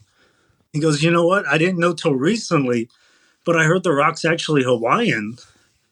Yeah, and then I say, me knowing who The Rock is, obviously, he was my favorite wrestler growing up. I was a Rock guy over a Stone Cold guy. So, and then especially now, I'm a big fan of what he does. He's very inspiring to me. Yeah. So I say, he's actually half Samoan and half black. Uh-huh. And so there's another pause. And then he looks at me and goes, "Oh, well, I didn't know that." And that's it. He goes back to his friend that he was with and just walks away. So there's that silence, and then he walks away. And then I finally process like what he's thinking or probably thinking. Right. So my eyes like widen, and I kind of like look around like, did anybody else hear that? So do you think he was like shocked or disappointed? And I got the sense of disappointment. Yeah. Well, I had the look of like Jim on The Office when he looks at the camera when something, it's like, did you see that? Did everybody just see how upset that guy was when he found out what did he think he was? Like The Rock, this joke has been made before, but The Rock looks like what we should all look like eventually. If we really want to get rid of racism, everybody has to keep fucking each other until everyone looks like The Rock. Like he just looks like humanity in a million years if we're still around that long. Yeah. But it's just funny that you heard that he's half black and half Samoan, and instead of Hawaiian, I guess he was just. That's the whole thing is just hilarious. Oh my god. Yeah, because he did grow up in Hawaii, I believe. Like he was born in the Bay Area, but then moved to Hawaii. Yeah. So I that before because a lot of Hawaiians are big, like jacked up or whatever. But just kind of sitting there in that moment while this man's probably like life crumbled is thinking one thing for so long until being told your thinking isn't right or isn't true, and then he had to walk away to kind of accept the fact or whatever. But I don't know, I was going to the grocery store looking for a pizza, looking for food.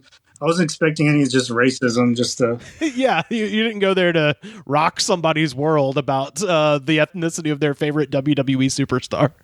That's great. Well, I was going to ask you, I was going to run this by you because, this is right up our alley of shit we talk about.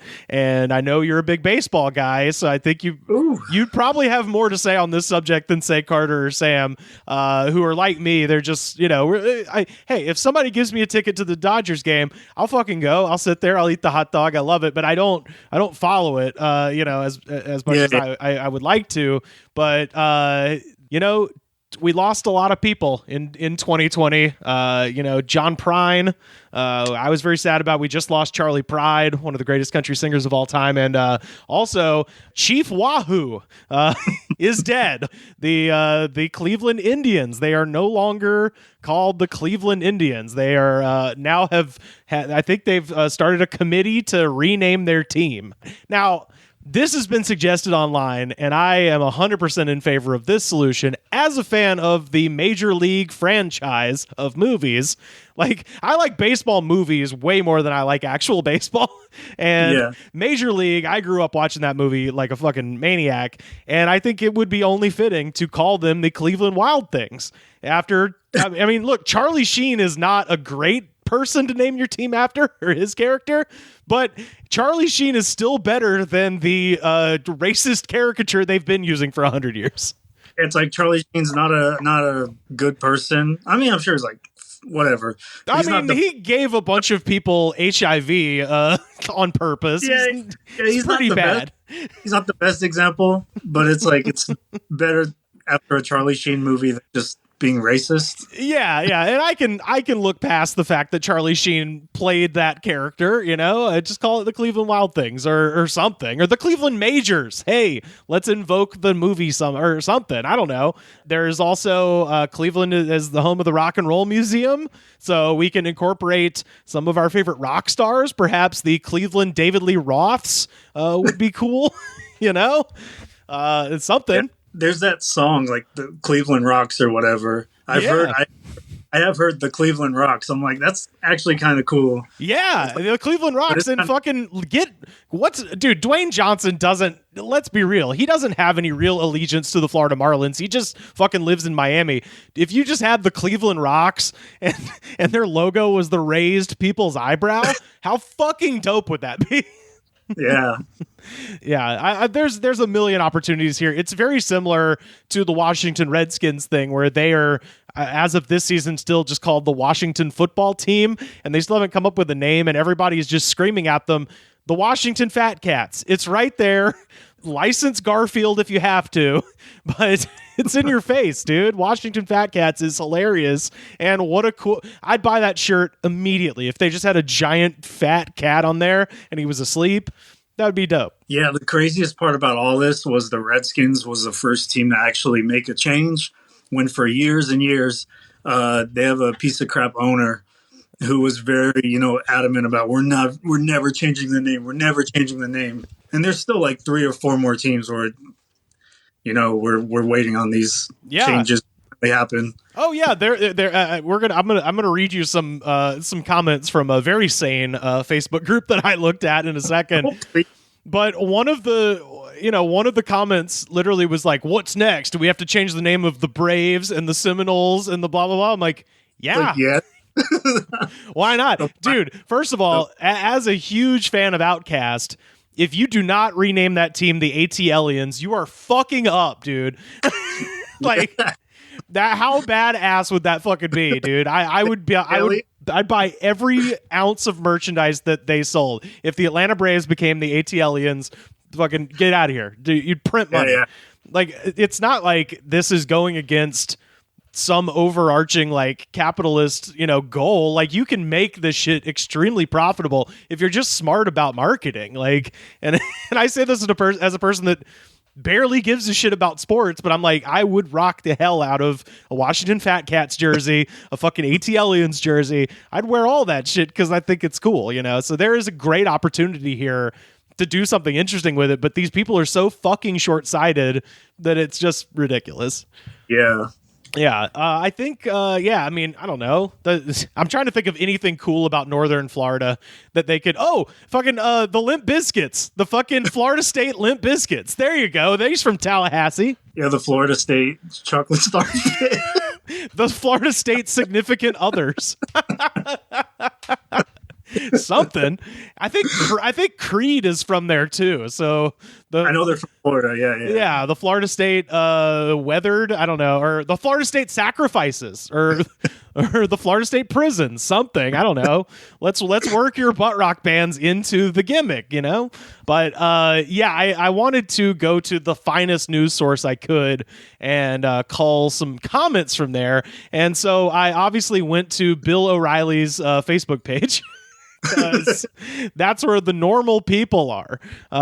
So this is just a couple of things, and this is very much along the same lines of earlier in the summer when they announced that they're not going to call the pancakes Aunt Jemima anymore, and then they announced that they were taking the Native American woman off the Land O'Lakes, and you're just like, why would you give a shit? And especially, I mean, I guess a sports team is a little bit different because people are, whatever they say about how attached they are to their butter, they're probably a little more attached to their sports team. But oh yeah, definitely. Not for nothing, that sports team has just had a C on their hat for a long time now because they knew this was fucked up. They officially, the Indians got rid of it. I think last year, the logo, Chief Wahoo logo. I think about a year ago, and they just have the C in their jerseys, Cleveland. But to me, that was the most offensive thing. Was just the logo. The name, I wasn't like too bothered by it as a name myself, but that logo is like pretty terrible, It's a rough look. Obviously, this sort of shit's been going on forever, and it's good that it's finally changing. But yeah, these are some comments from the Facebook page of Bill O'Reilly, which I don't know if people know this. Bill O'Reilly got kicked out of Fox News, and now he's just online all the time. He's just a poster. So this was just on the story that they're changing the name. Fran Jarrett says, sad, but they will always be known as the Cleveland Indians, and Washington will always be the Redskins. I had always been taught that Indians were brave people, and so I always thought it was an honor to carry their name. And it's like, yeah, they're not from India, and they're not Redskin. Like, that's fucked up. What are you talking about? Yeah, and it's like, isn't Redskins like referencing when the white man would come and scalp all the natives? Right. Well, that was always the most perplexing argument that was made with the Redskins was people would get on these internet forums and they would say like, hey, if you look at the history books, no one ever used the phrase Redskin as a derogatory thing before this football team. I'm like, so you're saying that they went out of their way to make up a racial epithet to name this stupid team? Is that not even more disqualifying as a reason to keep it? So, Yeah.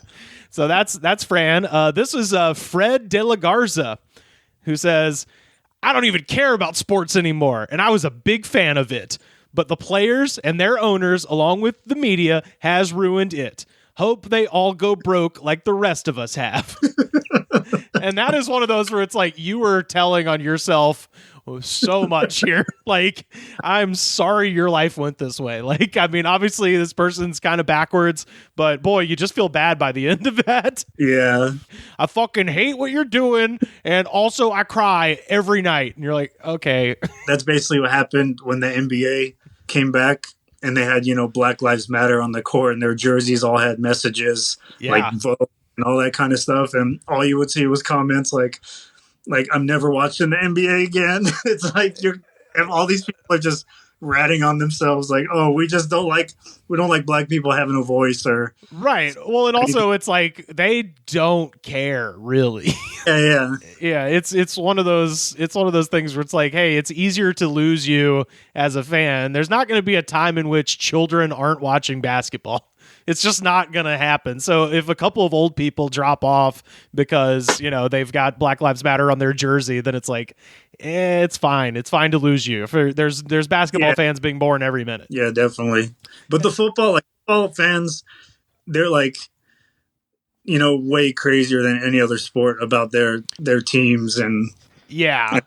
So I'm imagining, all those people who are really upset with these name changes, they're probably like crazier than the craziest. This might be a bit of a stretch, but I don't really think it is. I would equate this issue, it's very similar to the gun issue in that it is not a logical thing for most people. It's an emotional thing because a lot of people in this country and a lot of people worldwide, I mean, this is a failing of men in general, have bad dads. And the thing that their dads teach them how to do is throw a spiral and shoot a gun. And that's about all the love they get from them. So when they become adults and some shit is changed about those things, if someone's on TV like, hey, a bunch of kids got killed in an elementary school, we should maybe make people put a name on their list if they're going to get a gun. Or if they're like, we're changing the name of your football team, these people freak out because they're like, well, you can't change the thing that's my dad's love you're fucking with. Yeah. and it's crazy, but at a certain level you almost can't blame them. It's like, dude, your parents fucked you up, dude. So this one is from Johnny Doe. How about changing the name to the Cleveland Sheep? But I'm sure some soft, twisted group would find that offensive as well. I want to know what soft group is going to find the sheep offensive. I don't know. We have the LA Rams, so we're already there. Do the research. You're all sheep. Do your research. My God, this is the Bill O'Reilly Facebook group is nothing but a bunch of do your research people. People who have said in all seriousness to other people on the internet, hey man, you don't know your history, or hey man, do your research. This is the one that I was talking about. John Spicer, how about the Braves? How about the Seminoles? All sports teams with Indian names should be forced to rename the team to sea creatures, such as the Cleveland Octopuses, or how about the Cleveland Catfish? And I was like, okay, that sounds fine. Octopuses are cool, man. Yeah, the Florida Nesties or something. Yeah. Oh, man. Oh, and you know what's funny? All right, so Cleveland is in Ohio, and my favorite, I've mentioned this on the podcast before, my favorite Ohio cryptid, and truthfully the only one I'm aware of, is Ohio has a green Bigfoot. Like a Bigfoot that is so disgusting that its fur has moss growing on it, like a sloth. And it is called the Ohio Grassman. And so, baby, give me the Cleveland Grassman. How fucking badass would that be? I'd be the mascot. You just put on a ghillie suit and go do handstands out on the fucking field, and everyone has that Bigfoot where he's walking to the side, like the Patterson Gimlin footage Bigfoot on the helmets. Print money, baby. The Grassman. Yeah, put that mascot on stilts too, and have him walking across. Yeah, and it would be extra fun too because everybody's thinking like, oh, the grass man. They think you're talking about a drug dealer, and so you could really play the kind of under the table game to people who like weed, and then play the over table game to the people who like Bigfoot. Yeah, that's my suggestion. And then the last one here, Jeff Kirby says, "How about Cleveland Flaming Unicorns? That'll please the Libby Poos." Man, he really owned the libs with that one. He called them the Libby Poos, and I was like, buddy, that is the weakest shit I've ever heard. That is the weakest sauce on the spice rack, my friend. So anyway, that's what the people are feeling over at the Bill O'Reilly Facebook page. I don't know why I went there. I was just thinking, I was like, who's the most mad and the most online all the time? And I'm like, well, Bill O'Reilly has been off Fox News for a couple of years. I bet his people are pretty weird. And indeed, Libby Poos. Oh my God. This has been a real treat. Justin, please tell people where they can find you on the internet. Hey, I'm on Twitter at @TheJustinMo. Oh man. Well, yeah, give Justin a follow, and thanks for talking to me, man. Let's do this again soon.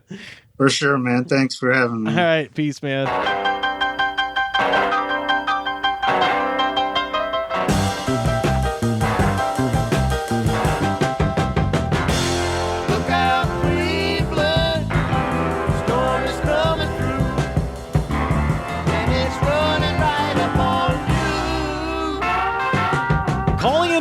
From Disgraceland Studios in East Hollywood, it's Carter Glascock. How's it going, my man? Hey, what's happening, everybody? How you doing, buddy? Good to hear from you. Good to see you. Oh, man. Yeah, good to see you, too. I got big news from East Alabama.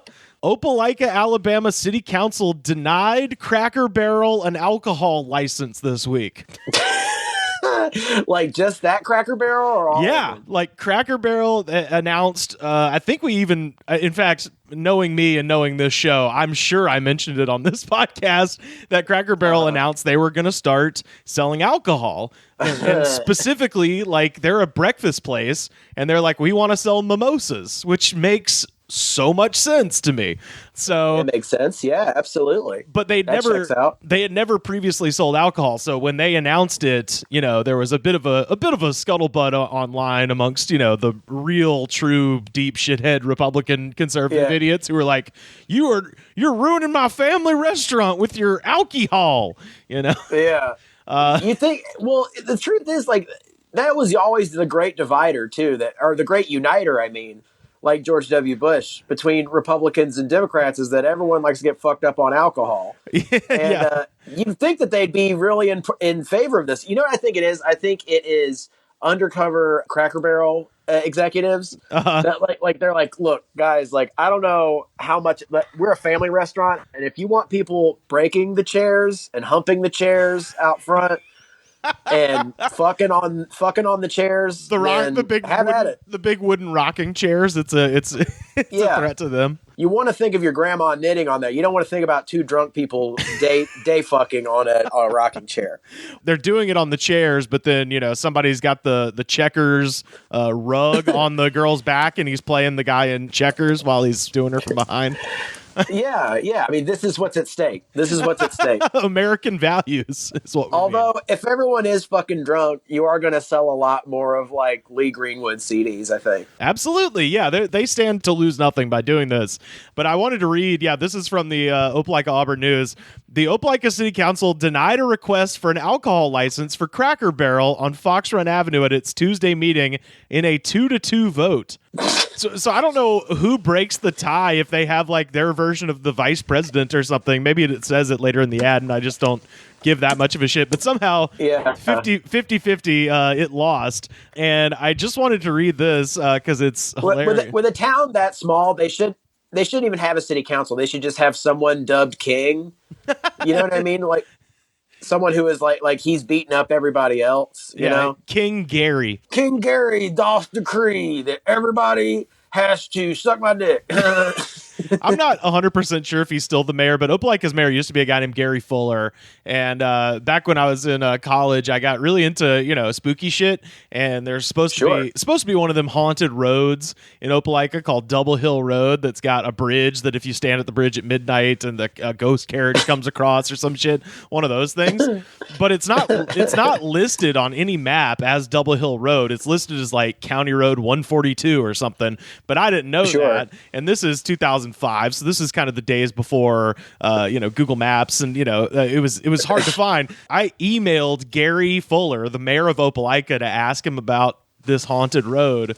Really? Yeah, and he emailed me back. So I've always, I'm like, hey man, Gary Fuller, he's all right by me because he actually indulged my spooky question. Yeah, in between kissing babies and shaking hands, he can answer.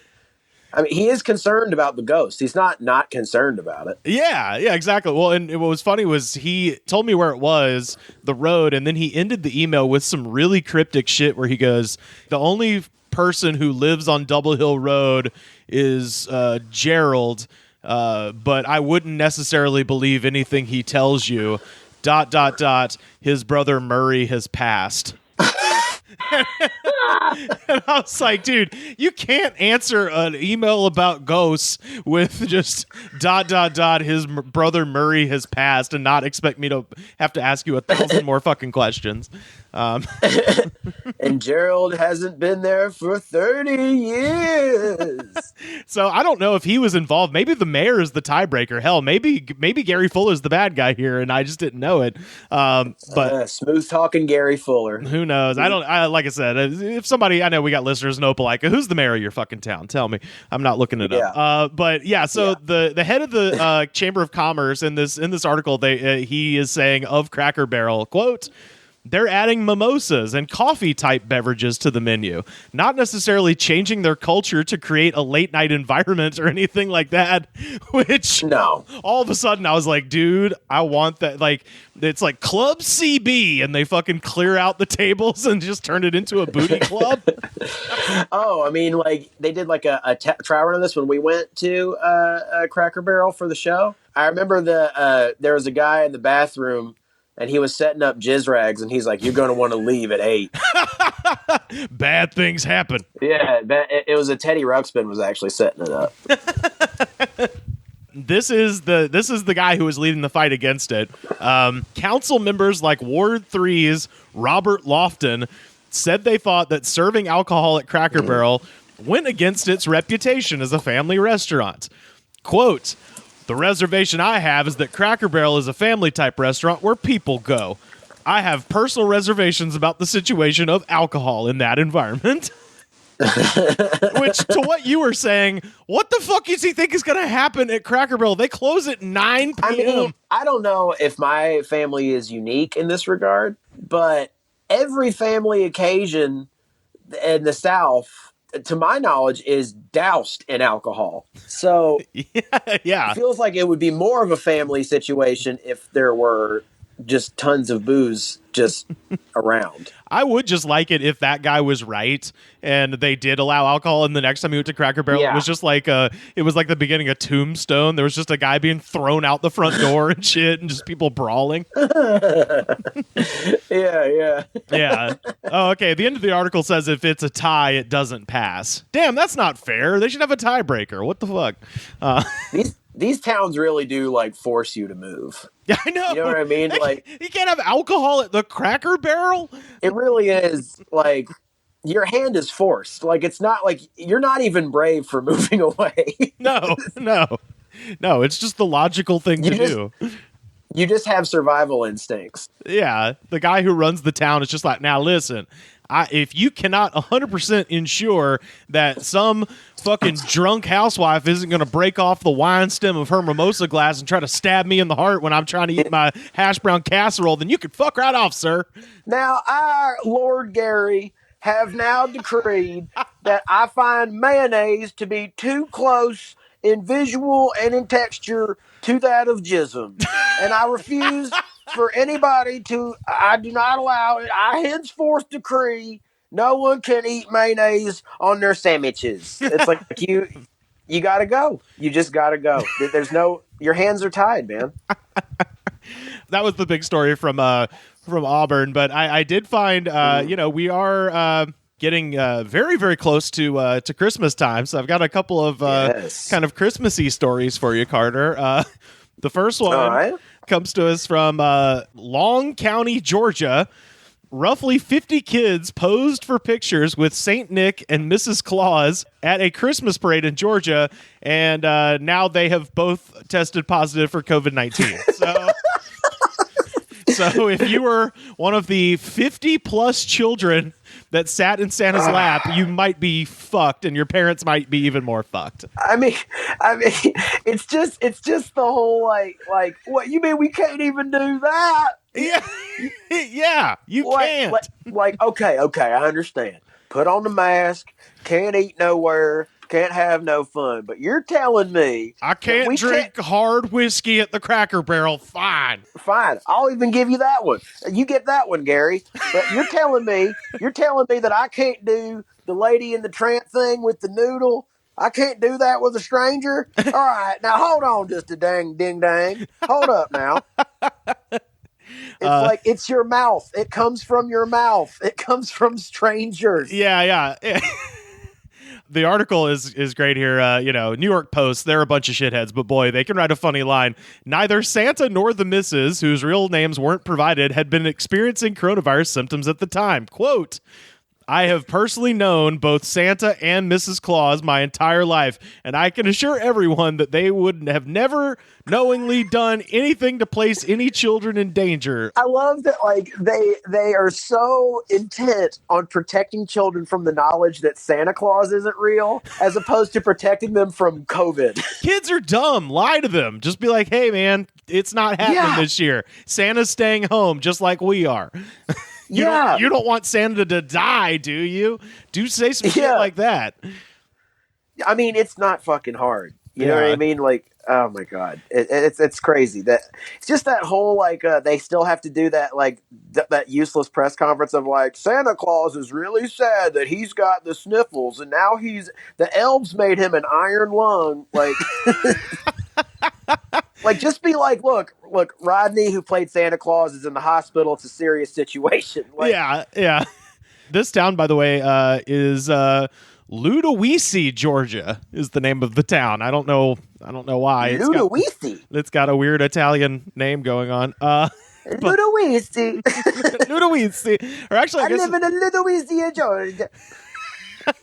He's a very nice in the Ludowici. We're not allowed to have a mayonnaise on the sandwich, and no one can drink anywhere. It's nice in the Ludowici. By the way, that quote where he's like, "Oh, I've known Santa forever, and they wouldn't fuck around like this if they'd have known." That was what if he really believes in Santa? Like that's the whole thing. Like, I know Santa as a magical being. You understand?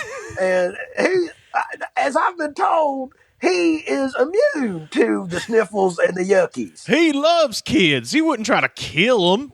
I don't think. But then again, you know, he is a demon. He's a good demon, but he's a demon. You can't spell Santa without Satan. Amen. Am I right? Anyway, sorry about giving all your kids COVID.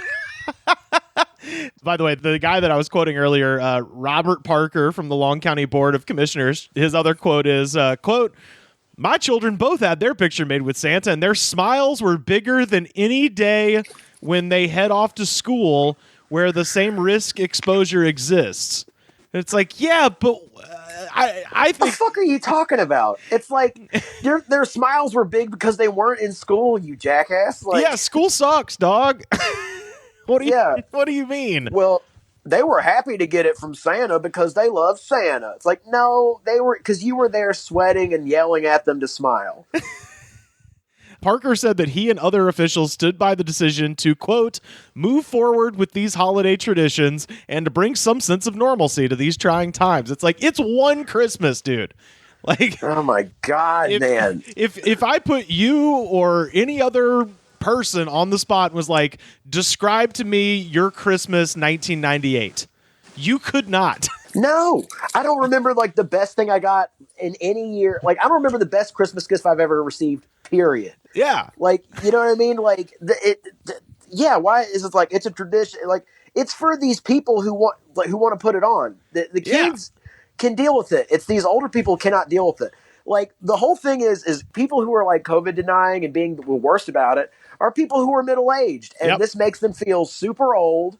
And this is like probably the first time they've been made to feel old, where it's just like this, instead of getting a toupee and a Miata, now it's like fucking like I'm gonna go have a party with 20 people. It's like your geriatric ass is in the crosshairs. Do you understand? Like it's like my God, dude. I actually so I mean, since I've been down here, I'm hanging out with my folks pretty much this whole time, and we're trying to come up with things to do, that's not go get breathed on by Santa somewhere, because that's fucking stupid. Which is admittedly very fun. I do it on my own. yeah.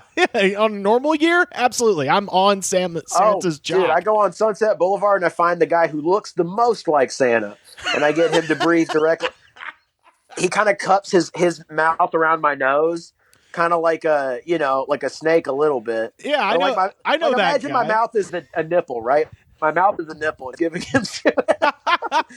Yeah, I know that guy. That's Jorge. He hangs out by the CVS at Sunset and Vine. I've seen him. Yeah, Jorge the Titty Man. Yeah, absolutely.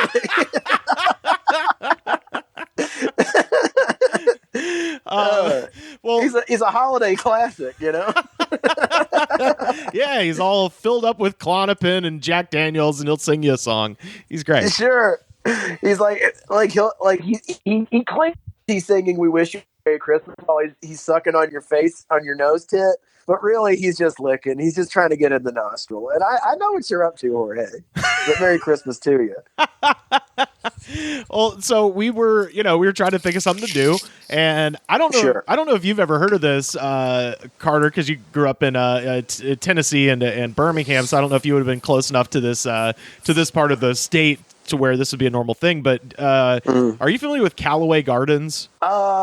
I think you've mentioned it to me before. Like you took like class trips there, right? Yeah, I mean, we used to go in the summertime and ride bikes and go swimming in the lake and stuff. It's basically like these extremely rich people in Georgia had this giant piece of land near Warm Springs, which is famously where FDR received treatment at their hot springs for his polio.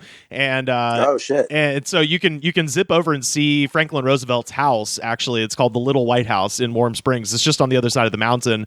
From the town of Pine Mountain. But anyway, Callaway Gardens has been doing this thing since my mom told me that she took me to the first one, I think so it would have had to have been the mid to late 80s, and they've been doing this thing for now at this point 30 plus years, and it's called Fantasy and Lights, and it's basically just you go and you can either get on a tram that's like open air for some reason, so it's cold as fuck, and they give you space blankets, and it sucks. I remember even as a kid being like, dude, the tram sucks. Yeah. And they just drive you around the gardens, which it's massive, and they drive you around, and they've put all these lights up in the woods and stuff like that everywhere, and you kind of drive around and look at the lights.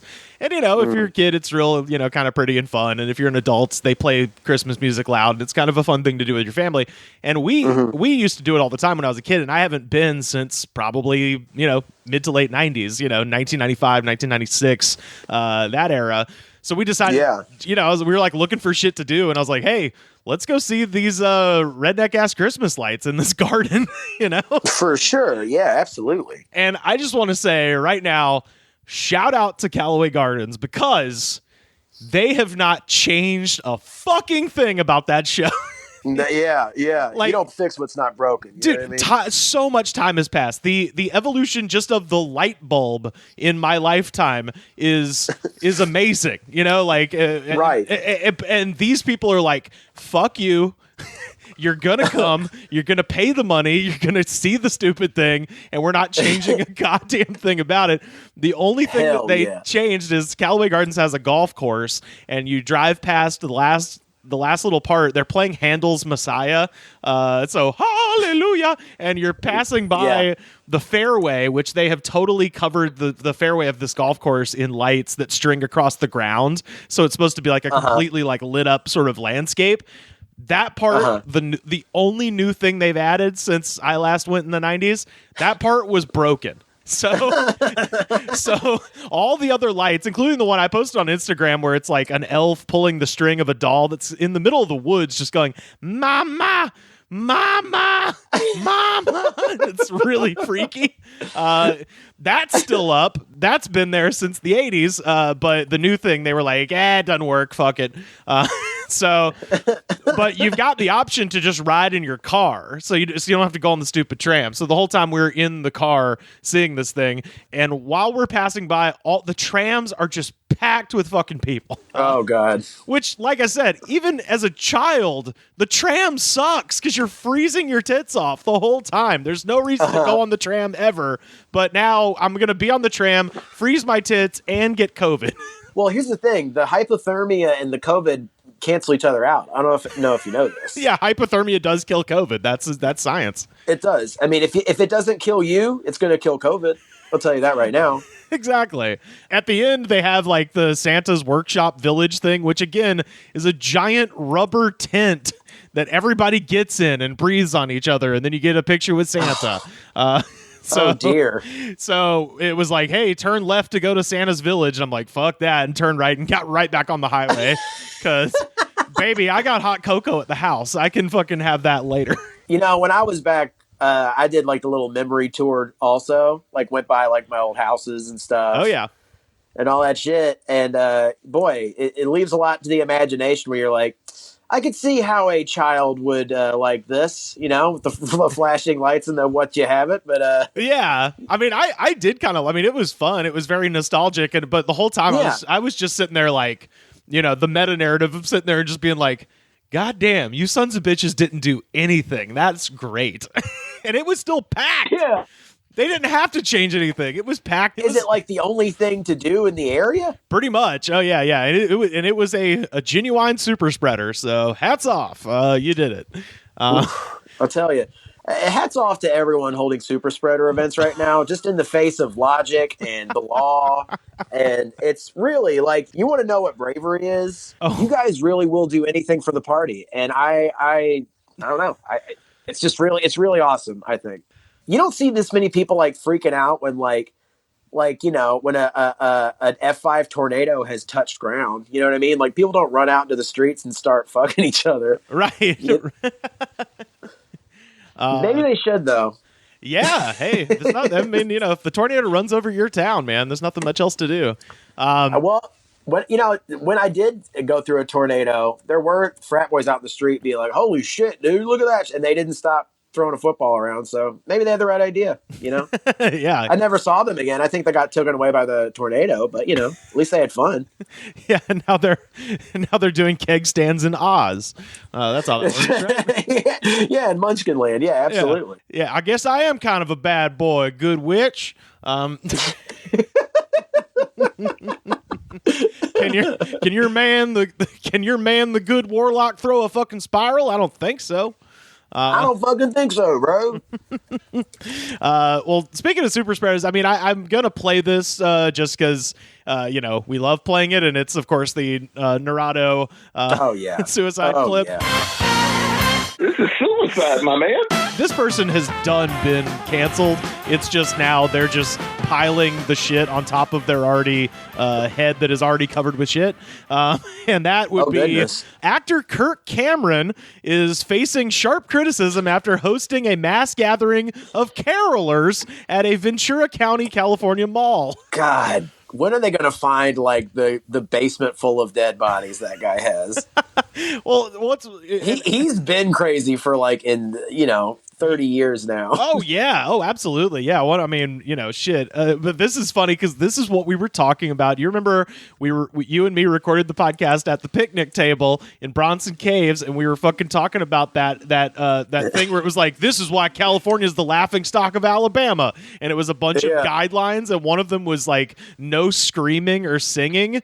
And now this motherfucker is like, hey, let's get 800 people with no masks to sing a bunch of songs in a mall. Hey, yeah, egg on our face. There are people willing to do that. Yeah. No one wants to do this shit anyway. Like, no one wants to go caroling anyway. the being like, you're taking away our right to carol. It's like, no one wants to in the first place. You're just like, you just want to say COVID's not real. Like, that's all you want. You want to be like as loud as possible about COVID, about your belief that COVID isn't real. Yeah. And it's like, oh my God, man. Video of the event shows hundreds of maskless people gathered to sing Christmas carols, and nobody is practicing social distancing. It is generating backlash in Ventura County. You can't sing as good if you're not singing directly into someone's ear. Oh, yeah. You got to be as close as possible to sing Good King Wenceslas. Yeah. So on Monday alone, the county reported 2,651 new cases, which is a 10% increase in a single day. So good job, Kirk Cameron, you fuck. Pretty horrifying. I'm going to leave it to Kirk because he has experience with dealing with the end of the world. And, you know, if he's saying that we all need to carol into each other's mouths, then maybe that's what we should do. He's been left behind to sing Joy to the World. That's right. He's been left behind to take out what's left of the world. That's why God left him behind, is so we could hear his voice as he caroled out, Silver Bells. Is that what the stand is? Is he like the Dark Man? Is that who he is? Yeah. Like He's just standing there, it's Christmas time in the city. Yeah. This is his quote on Instagram. Quote, "People had such a great time. It lifted our spirits. Over 500 people gathered." It lifted our, like, wow, your spirits really need lifting that bad, huh? Yeah. Local officials, however, say that having that many people gather in one space is irresponsible. And then, sure. This is they're gonna say that because they're not filled with Christmas cheer, which some people would call is COVID. Yeah, and shout out to the mayor of Thousand Oaks, Claudia Bill de la Pena. She says, liberty and freedom are very fragile, and they come with great responsibility, but continuing to hold large gatherings and ignoring all guidelines, I feel, is unchristian. So that sounds about right to me. Yeah, talk about, like, turning someone's dogma against them, too. Like, nothing that you could say against Kirk Cameron would like affect his. It's like, well, that's just. But if you say that what he's doing is not Christian, he's going to fucking, his eyes are going to pop right out of his head. Yeah. I've mentioned this on the show before, but my favorite appearance of his was on Bill O'Reilly, where he insisted that the shape of the banana and how it fits into the human hand is proof that God intelligently designed the universe. Which is funny because bananas are one of the most genetically modified fruits ever, and they have been specifically made to fit in a fucking lunchbox by scientists. He doesn't know anything, is my point. No, he does not. Well, yeah, I got one more little story that's pertinent to our interests, and I'll get your take on this, Carter, and that is that sure. I'll just read the headline. Jackass 4 already filmed a stunt that landed 2 stars in the hospital. So they're back at it. The boys are back in town. Like, is it serious hospital, like that on-set hospital, or like hospital? Like one of them is like they're taking a hospital bed away from people who need it for COVID. Yeah, well, there is that. I assume they had to, for this shoot, hire their own private doctors to come and set up a field hospital like it was the fucking Battle of Gettysburg or something. Yeah, plus they're all 45, so now it's actual life-threatening injuries. Yeah, well, I mean, therein kind of lies the issue with this whole thing, which, look, nobody loves Jackass more than us, but... will I watch this the second it comes out? You bet your bottom fucking dollar I will. Absolutely, but my God, do we need it really? No, absolutely not. No. Because I could even make an argument for Jackass 3 being art. They filmed it in 3D, and I would argue that it's the only 3D movie that's worth a shit that I've ever seen. Because to me, the whole point of 3D is you want to see shit coming at you off the screen, and they just took that literally and had actual poo-poo coming at you. Yeah, which was it was as much of a cinematic experience as the whole idea of that was ever going to get. Right. But now, I mean, Johnny Knoxville, by the time this movie comes out, Johnny Knoxville turns 50 in March. Dear God. So it's like, guys, I don't know, maybe it's not a criticism really of Jackass. It's just a fact is that they didn't really bother to build the brand after them. They did not set this up so they could have their underlings come in and do the new movies, which would maybe be kind of cool if they were just the old guys off to the side and there was some new crop of, maybe it's their sons or they pass it on like a curse to their children. But I gotta say, I prefer it to be them. A, because it is funnier to watch old people hurt themselves, and B, it's like I don't want to see some wannabe Johnny Knoxville do this. I want to see him do it. Watching young people hurt themselves and like get up and be like, huh, gets old. But watching an old, like the stakes are so much higher when an old person falls. Well, wait till you hear what the stunt was that they were doing, because this does tell you. So this is spoilers for Jackass 4, but this is what they were doing. Oh boy. Well, first of all, I should say they started filming this thing in March and then immediately had to shut down because of COVID. And so this is them resuming filming. So this is a quote from Bam Margera. He says, "It's the second day of filming Jackass already." And actually, goddamn, I wish you had the quotes you could do it in your voice. It's the second day of filming Jackass already. It's the second day of filming Jackass already, and Johnny's already in the hospital.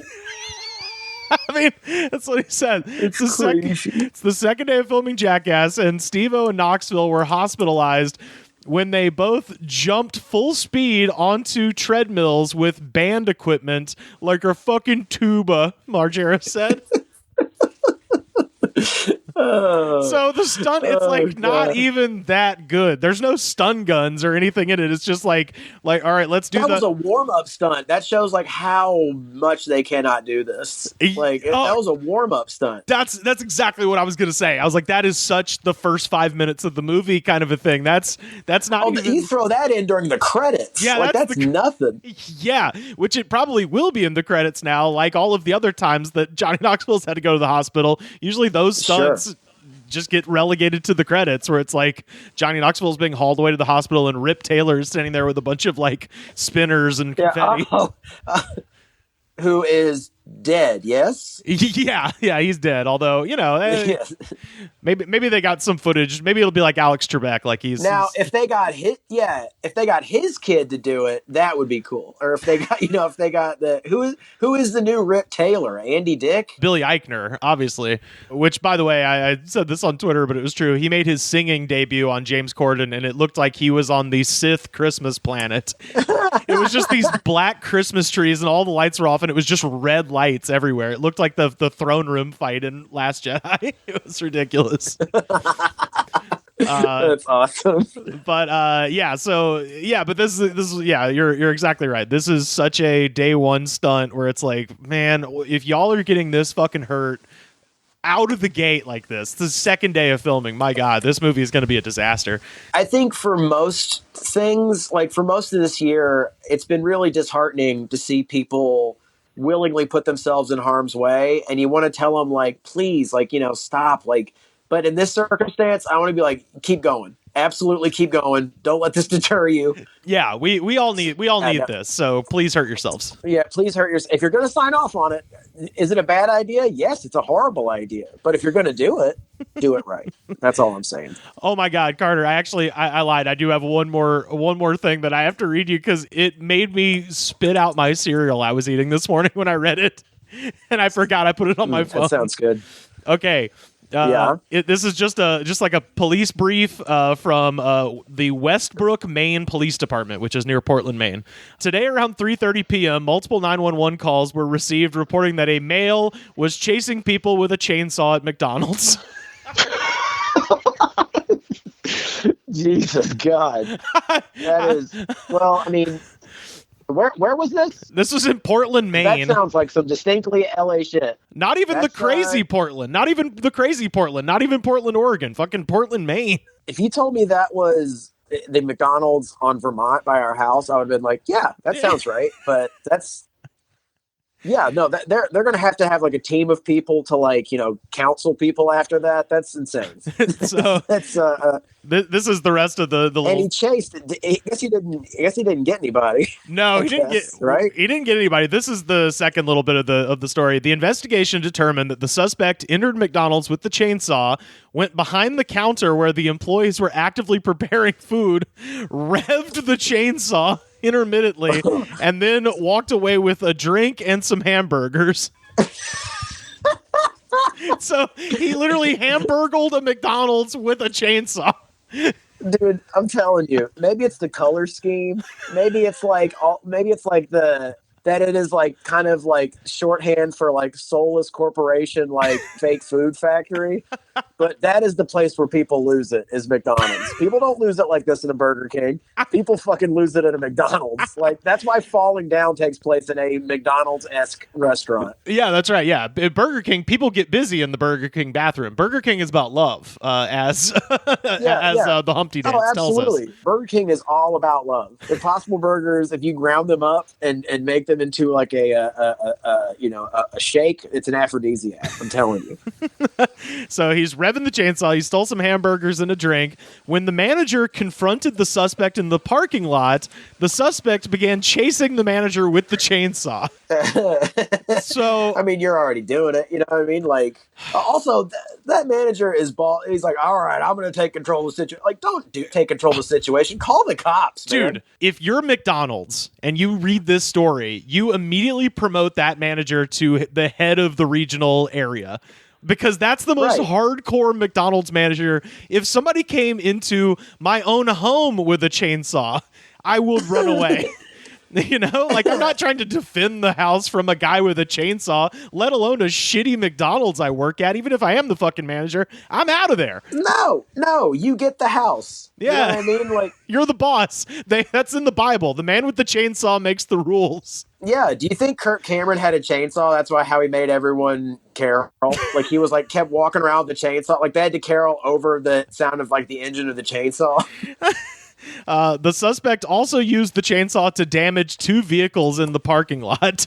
So no humans were hurt, but he did, I guess, try to saw off the rearview mirror of a couple cars, which is pretty gnarly. Jesus. I mean, well, at this point, he's like, well, I can't chop anyone in half like Ash from Evil Dead style, so I'll just I'll renovate some of these cars. Take some rearview mirrors for the road, Yeah. Now, I don't know what the circumstance is, and obviously there might be a situation where they are misgendering this person, and they keep referring to him as he and him, but it says the suspect was identified as Alice Sweet, age 26 of Portland. He was charged with robbery, criminal mischief, refusing to submit to arrest, and violation of condition of release. Now, I don't know that for a fact that they're just like misgendering a trans person. I don't know that, but I am instead choosing to believe that this is a modern day Boy Named Sue situation where Alice had just had too much. Yeah.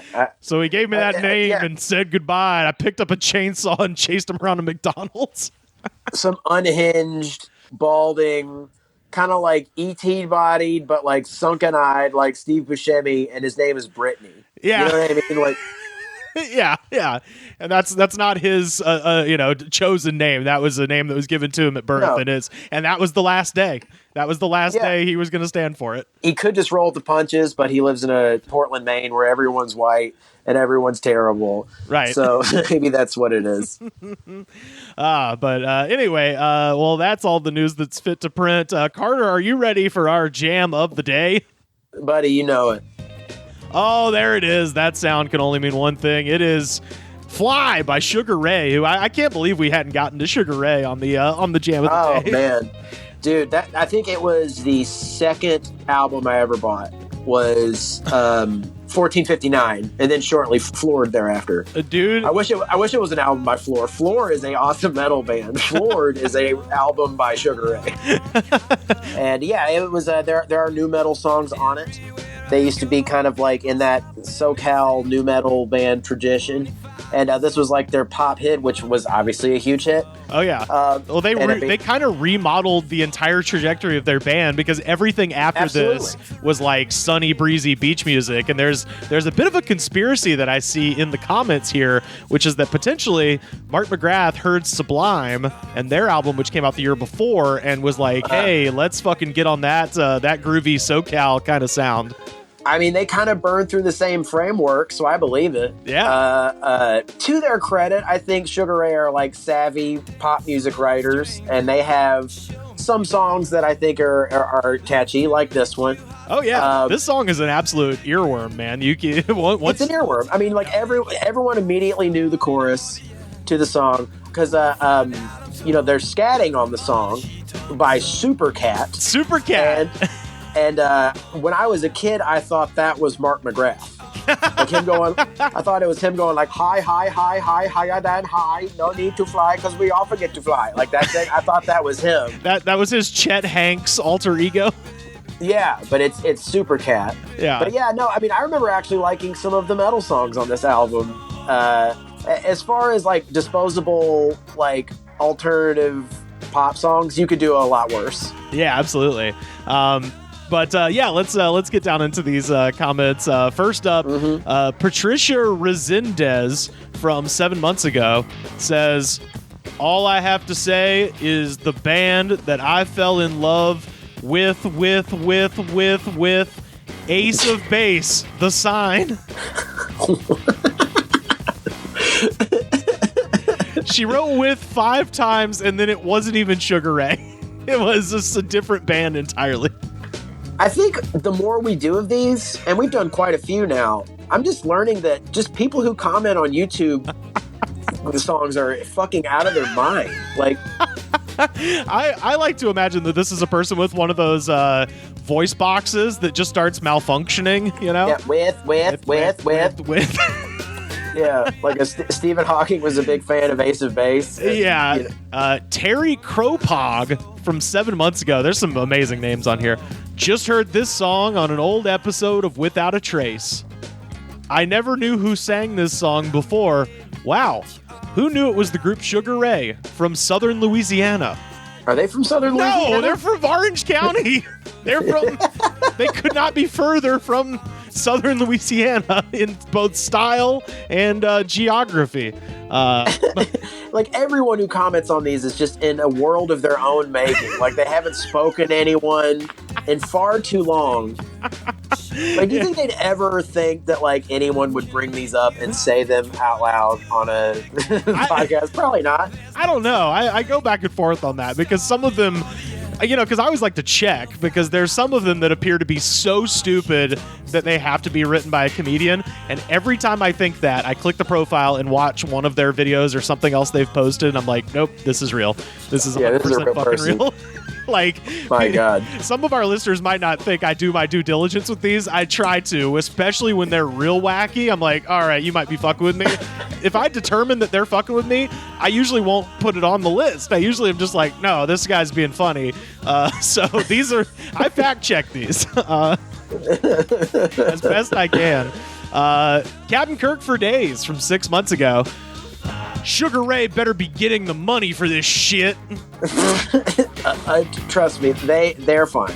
It's on their YouTube. He's like an old friend of like not even Mark McGrath, but like the bass player or something. Yeah, and he's like just trying to be like, man, I'm just trying to make sure that they're getting represented, bro. That's all. It's like, dude, they don't need you anymore, Rodney. Okay, like you were friends in high school, and it's over now.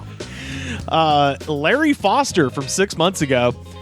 "Thursday, May 21st, 2020. I was singing this to my crew working at Five Guys. Most didn't know it. So sad. Kids will never have good music." Damn. So, first of all, he put it like he is Captain Kirk, like Captain's Log, Thursday, May 21st, 2020, which is... Yeah. Oh, what a horrible time to be at Five Guys anyway, let alone with Larry Foster singing "I Just Want to Fly" at you while you're trying to cook fucking hot dogs. Larry, I hate to tell you, everyone at Five Guys fucking hates you. You are everyone's least favorite person at Five Guys. which is a pretty unique distinction. Yeah. You know what I mean? Oh man, that place is a nightmare always. My God, there's a reason they make you sweep up the stupid peanuts on the floor at night, Larry. Oh, they give you too many fries. I mean, I think everything there is like minimum 4,000 calories, but boy, is it good. Neon Shark 69 from 1 week ago. Does anyone know in which state or city is Sugar Ray popular or relevant in this day? In this day, the day of our Lord, December 16th, 2020. That's what he's asking. I don't know. That's a good question. Where would you say Sugar Ray has the broadest appeal? I mean, I would say probably at like in a mall in Nebraska or some shit. Dude, that's what I was going to say, because this type of sort of beachy California music is not what California people listen to. 311 has showed us that people from Nebraska love shit that sounds like Venice Beach. And so... Yeah. Well, I mean, Californian music now, per se, is all made by people not from here. Right. Like the last couple of great albums I think about California were like, Vampire Weekend. Well, they're from New York. Right, and Ezra Koenig is not from here. He's from New York, but he moved here and made that last album. Oh, okay. I haven't heard the new one. Or I'd say like there's like hip hop, like, you know. Yeah, sure. Future, they're all from here. The Fairfax kids, but they're not even that beachy, really. It's not beachy, just weird. Yeah. So let's see. Joel Board Game Roger from 1 week ago. He's on fire, always. I remember this when I first got married in the 90s. I used to sing this to my ex-wife. Songs about love, relationships, pain, living. Go, Mark! Boy. I wonder why she left you. Joel Board Game Roger? Boy, yeah. He's like, Sugar Ray rocks. He wants to play some board games. And he can't stop talking about his divorce. Like, yeah. It's just like, I got married in the 90s and I used to sing this to my wife. And it's like, yeah, I'd leave you too. Yeah, I don't know. I know you live a pretty wild and crazy lifestyle, but the lady doth protest too much. This is Justin Beal from 1 month ago. And keep in mind, 1 month ago, as in November 2020. Does Sugar Ray not do shows anymore? What the fuck, man? They need to come to Chicago. Haha. I asked this because I don't see any postings for shows or concerts. No one does shows anymore. Right? What are you talking about? This is from like a month ago. What are you talking about? What happened to you? Yeah, like, not only has he like he's like discovered music in quarantine, and like it's like everyone else. The first album he got was Sugar Ray. Oh, see, I was saying, do they do shows anymore? I was saying he's been in a coma since '97, and he woke up and was like, "Fucking play me Fly by Sugar Ray," and then they played it, and he's like, "Why aren't they doing concerts? I better write this before I ask anyone out loud." Yeah, I better write this into the vacuum that are YouTube comments. RB from 1 month ago. My chill music. My good morning music. Happy face emoji. I love it when all these ladies make my balls tingle. Later, players. Good talk. Italian flag emoji. Italian flag emoji. It's like when someone says good talk and they didn't let you talk. He smacks your ass talk on the way out. Good talk. I'm a piece of shit, all right? Give me some gabagool, you dick, just in case you ever need to remember. I'm a piece of shit, and I'm an asshole, all right? Yeah, you fucking prick. The two Italian flag emojis at the end really make that one. Yeah, those are nice. That's nice. Let's see. This one's very strange. Jamie Goins from 1 month ago.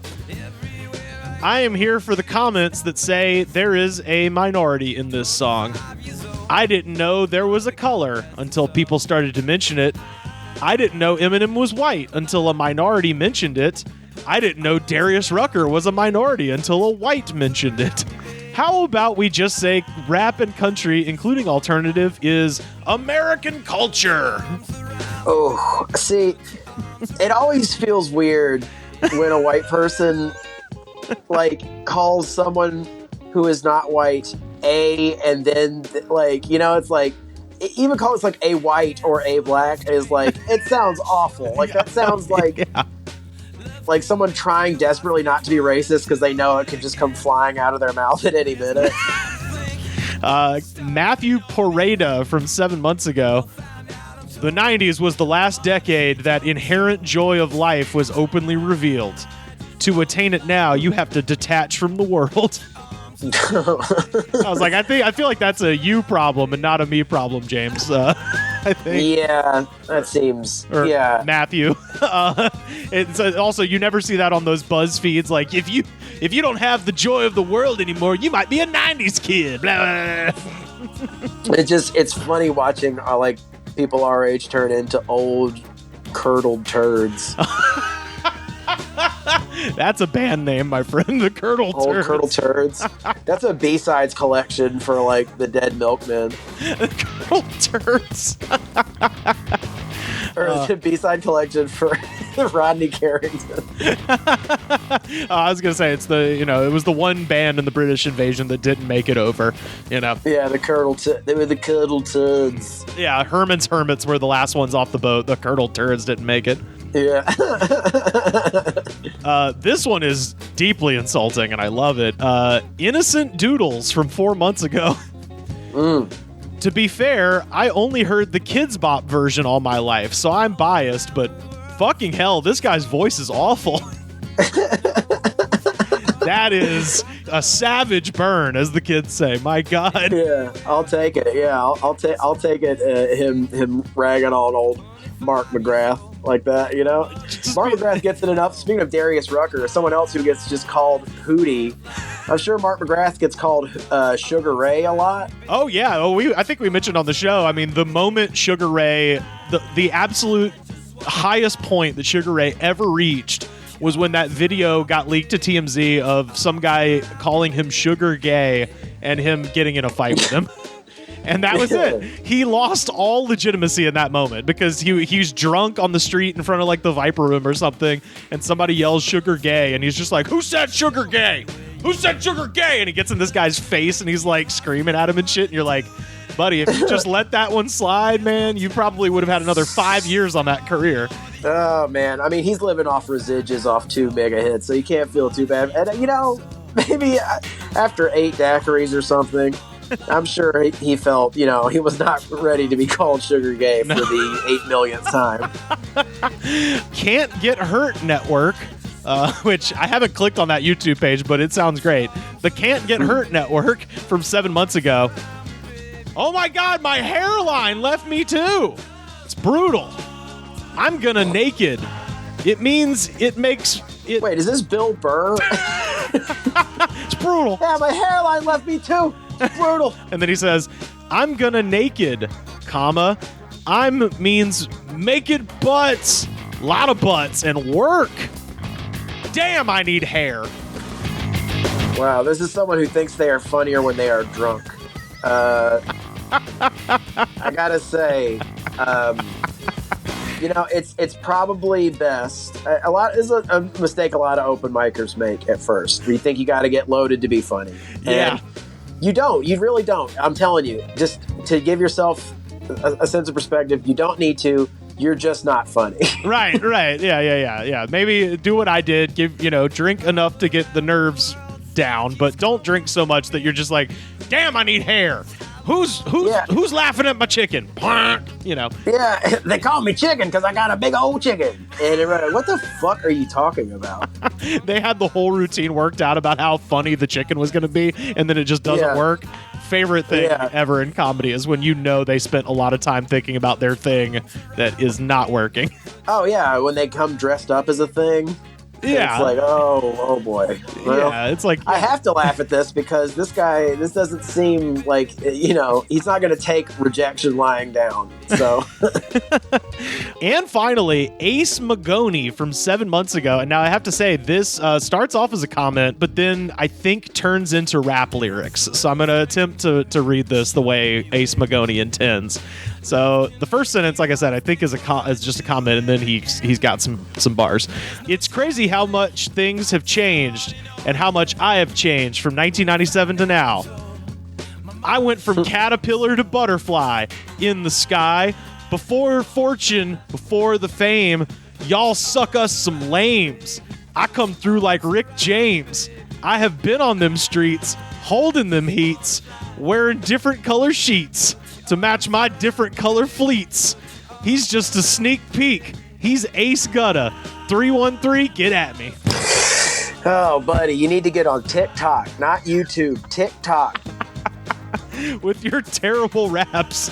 Yeah, terrible raps go on TikTok, not on YouTube. I just imagine him writing the line, wearing different color sheets to match my different color fleets. It's like, wait, you wear sheets? Is that a slang I don't know for shirts? What are you talking about? I wear sheets. But I'm not he's a member of the Klan. That's what I was thinking. It's like, but then he has to be like, it's different color sheets. I have to say that so they know I'm not in the Klan. I wear yellow and red sheets because I'm crazy. Yeah. Wait, no, not like the Klan. Not like the Klan. It's just backpedaling. Wait, no, not me. I'm Ace Gutta. 313, get at me. I'm Ace Gutta. Hey, look over there. Then he runs away. Oh, God. Well, and that is Sugar Ray's Fly, our jam of the day. Carter, please tell people where they can find you on the internet. Yes, you can find me at Carter_Glascock on Twitter and Instagram. You can go to my website, carterglascock.com. You please check out my new stand-up album. It's called The Crystal Pistol. It's on Spotify. It's on Apple Music. It's even on iTunes if you wanted to give it a little buy. Yeah. It's on Radland Records. And thanks to everyone who's listened to it thus far. And I really appreciate it a lot. And check it out. Hell yeah, man. Well, this is fun as always. We'll chat again next week, my dude. Yeah, man. It was great talking to you. Peace, man. That'll do it for us today on the podcast. Thank you so much for listening. Find me on Twitter and Instagram at Rivers Langley. And the best way to support this show, patreon.com/thegoodspod. $5 a month gets you a whole bunch of bonus content. We're actually about to throw up a great episode that I just recorded with Kevin Anderson about the Hulk Hogan classic, No Holds Barred. So look forward to that. The second best way to support this show, head over to Apple Podcasts. As I mentioned at the top, rate, review, and subscribe. Show the attitude of gratitude, because if you do not have the attitude of gratitude, Daddy, fuck you. See you next time. This is called a Christmas card from a hooker in Minneapolis.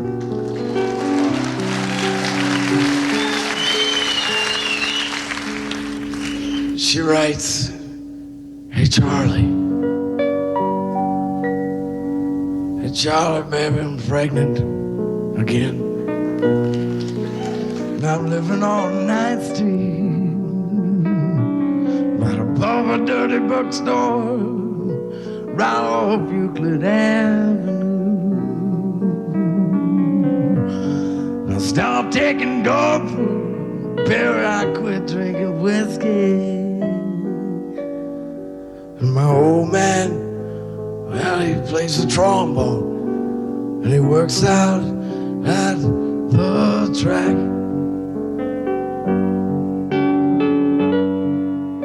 He says that he loves me, even though it's not his baby. And he says he's gonna raise him up like he would his own son.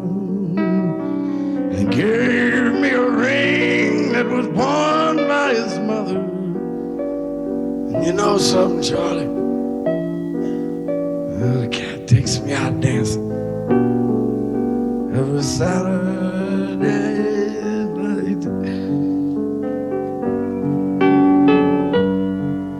And Charlie, baby, man, I still think about you every time I pass a filling station. On account of all the grease you used to wear in your hair. Believe it or not, man, I still got that record by Little Anthony and the Imperials going out of my head over you, out of my head over you, out of my head over you.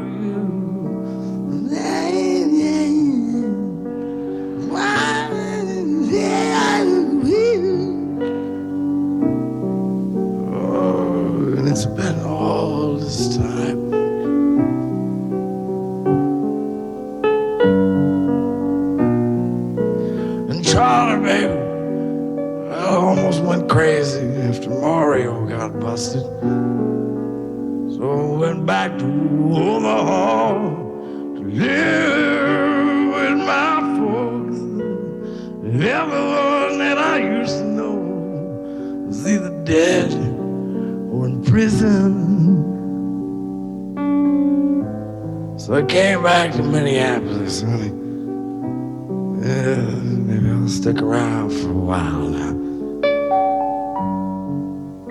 And Charlie, well,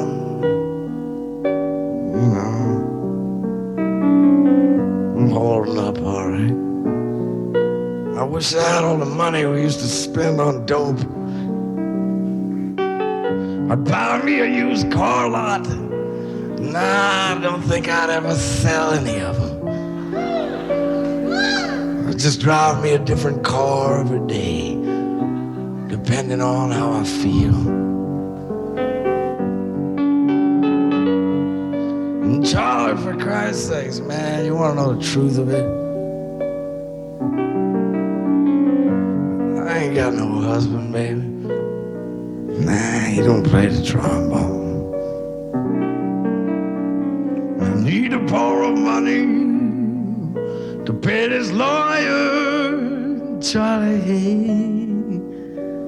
They say I'll be eligible for parole come Valentine's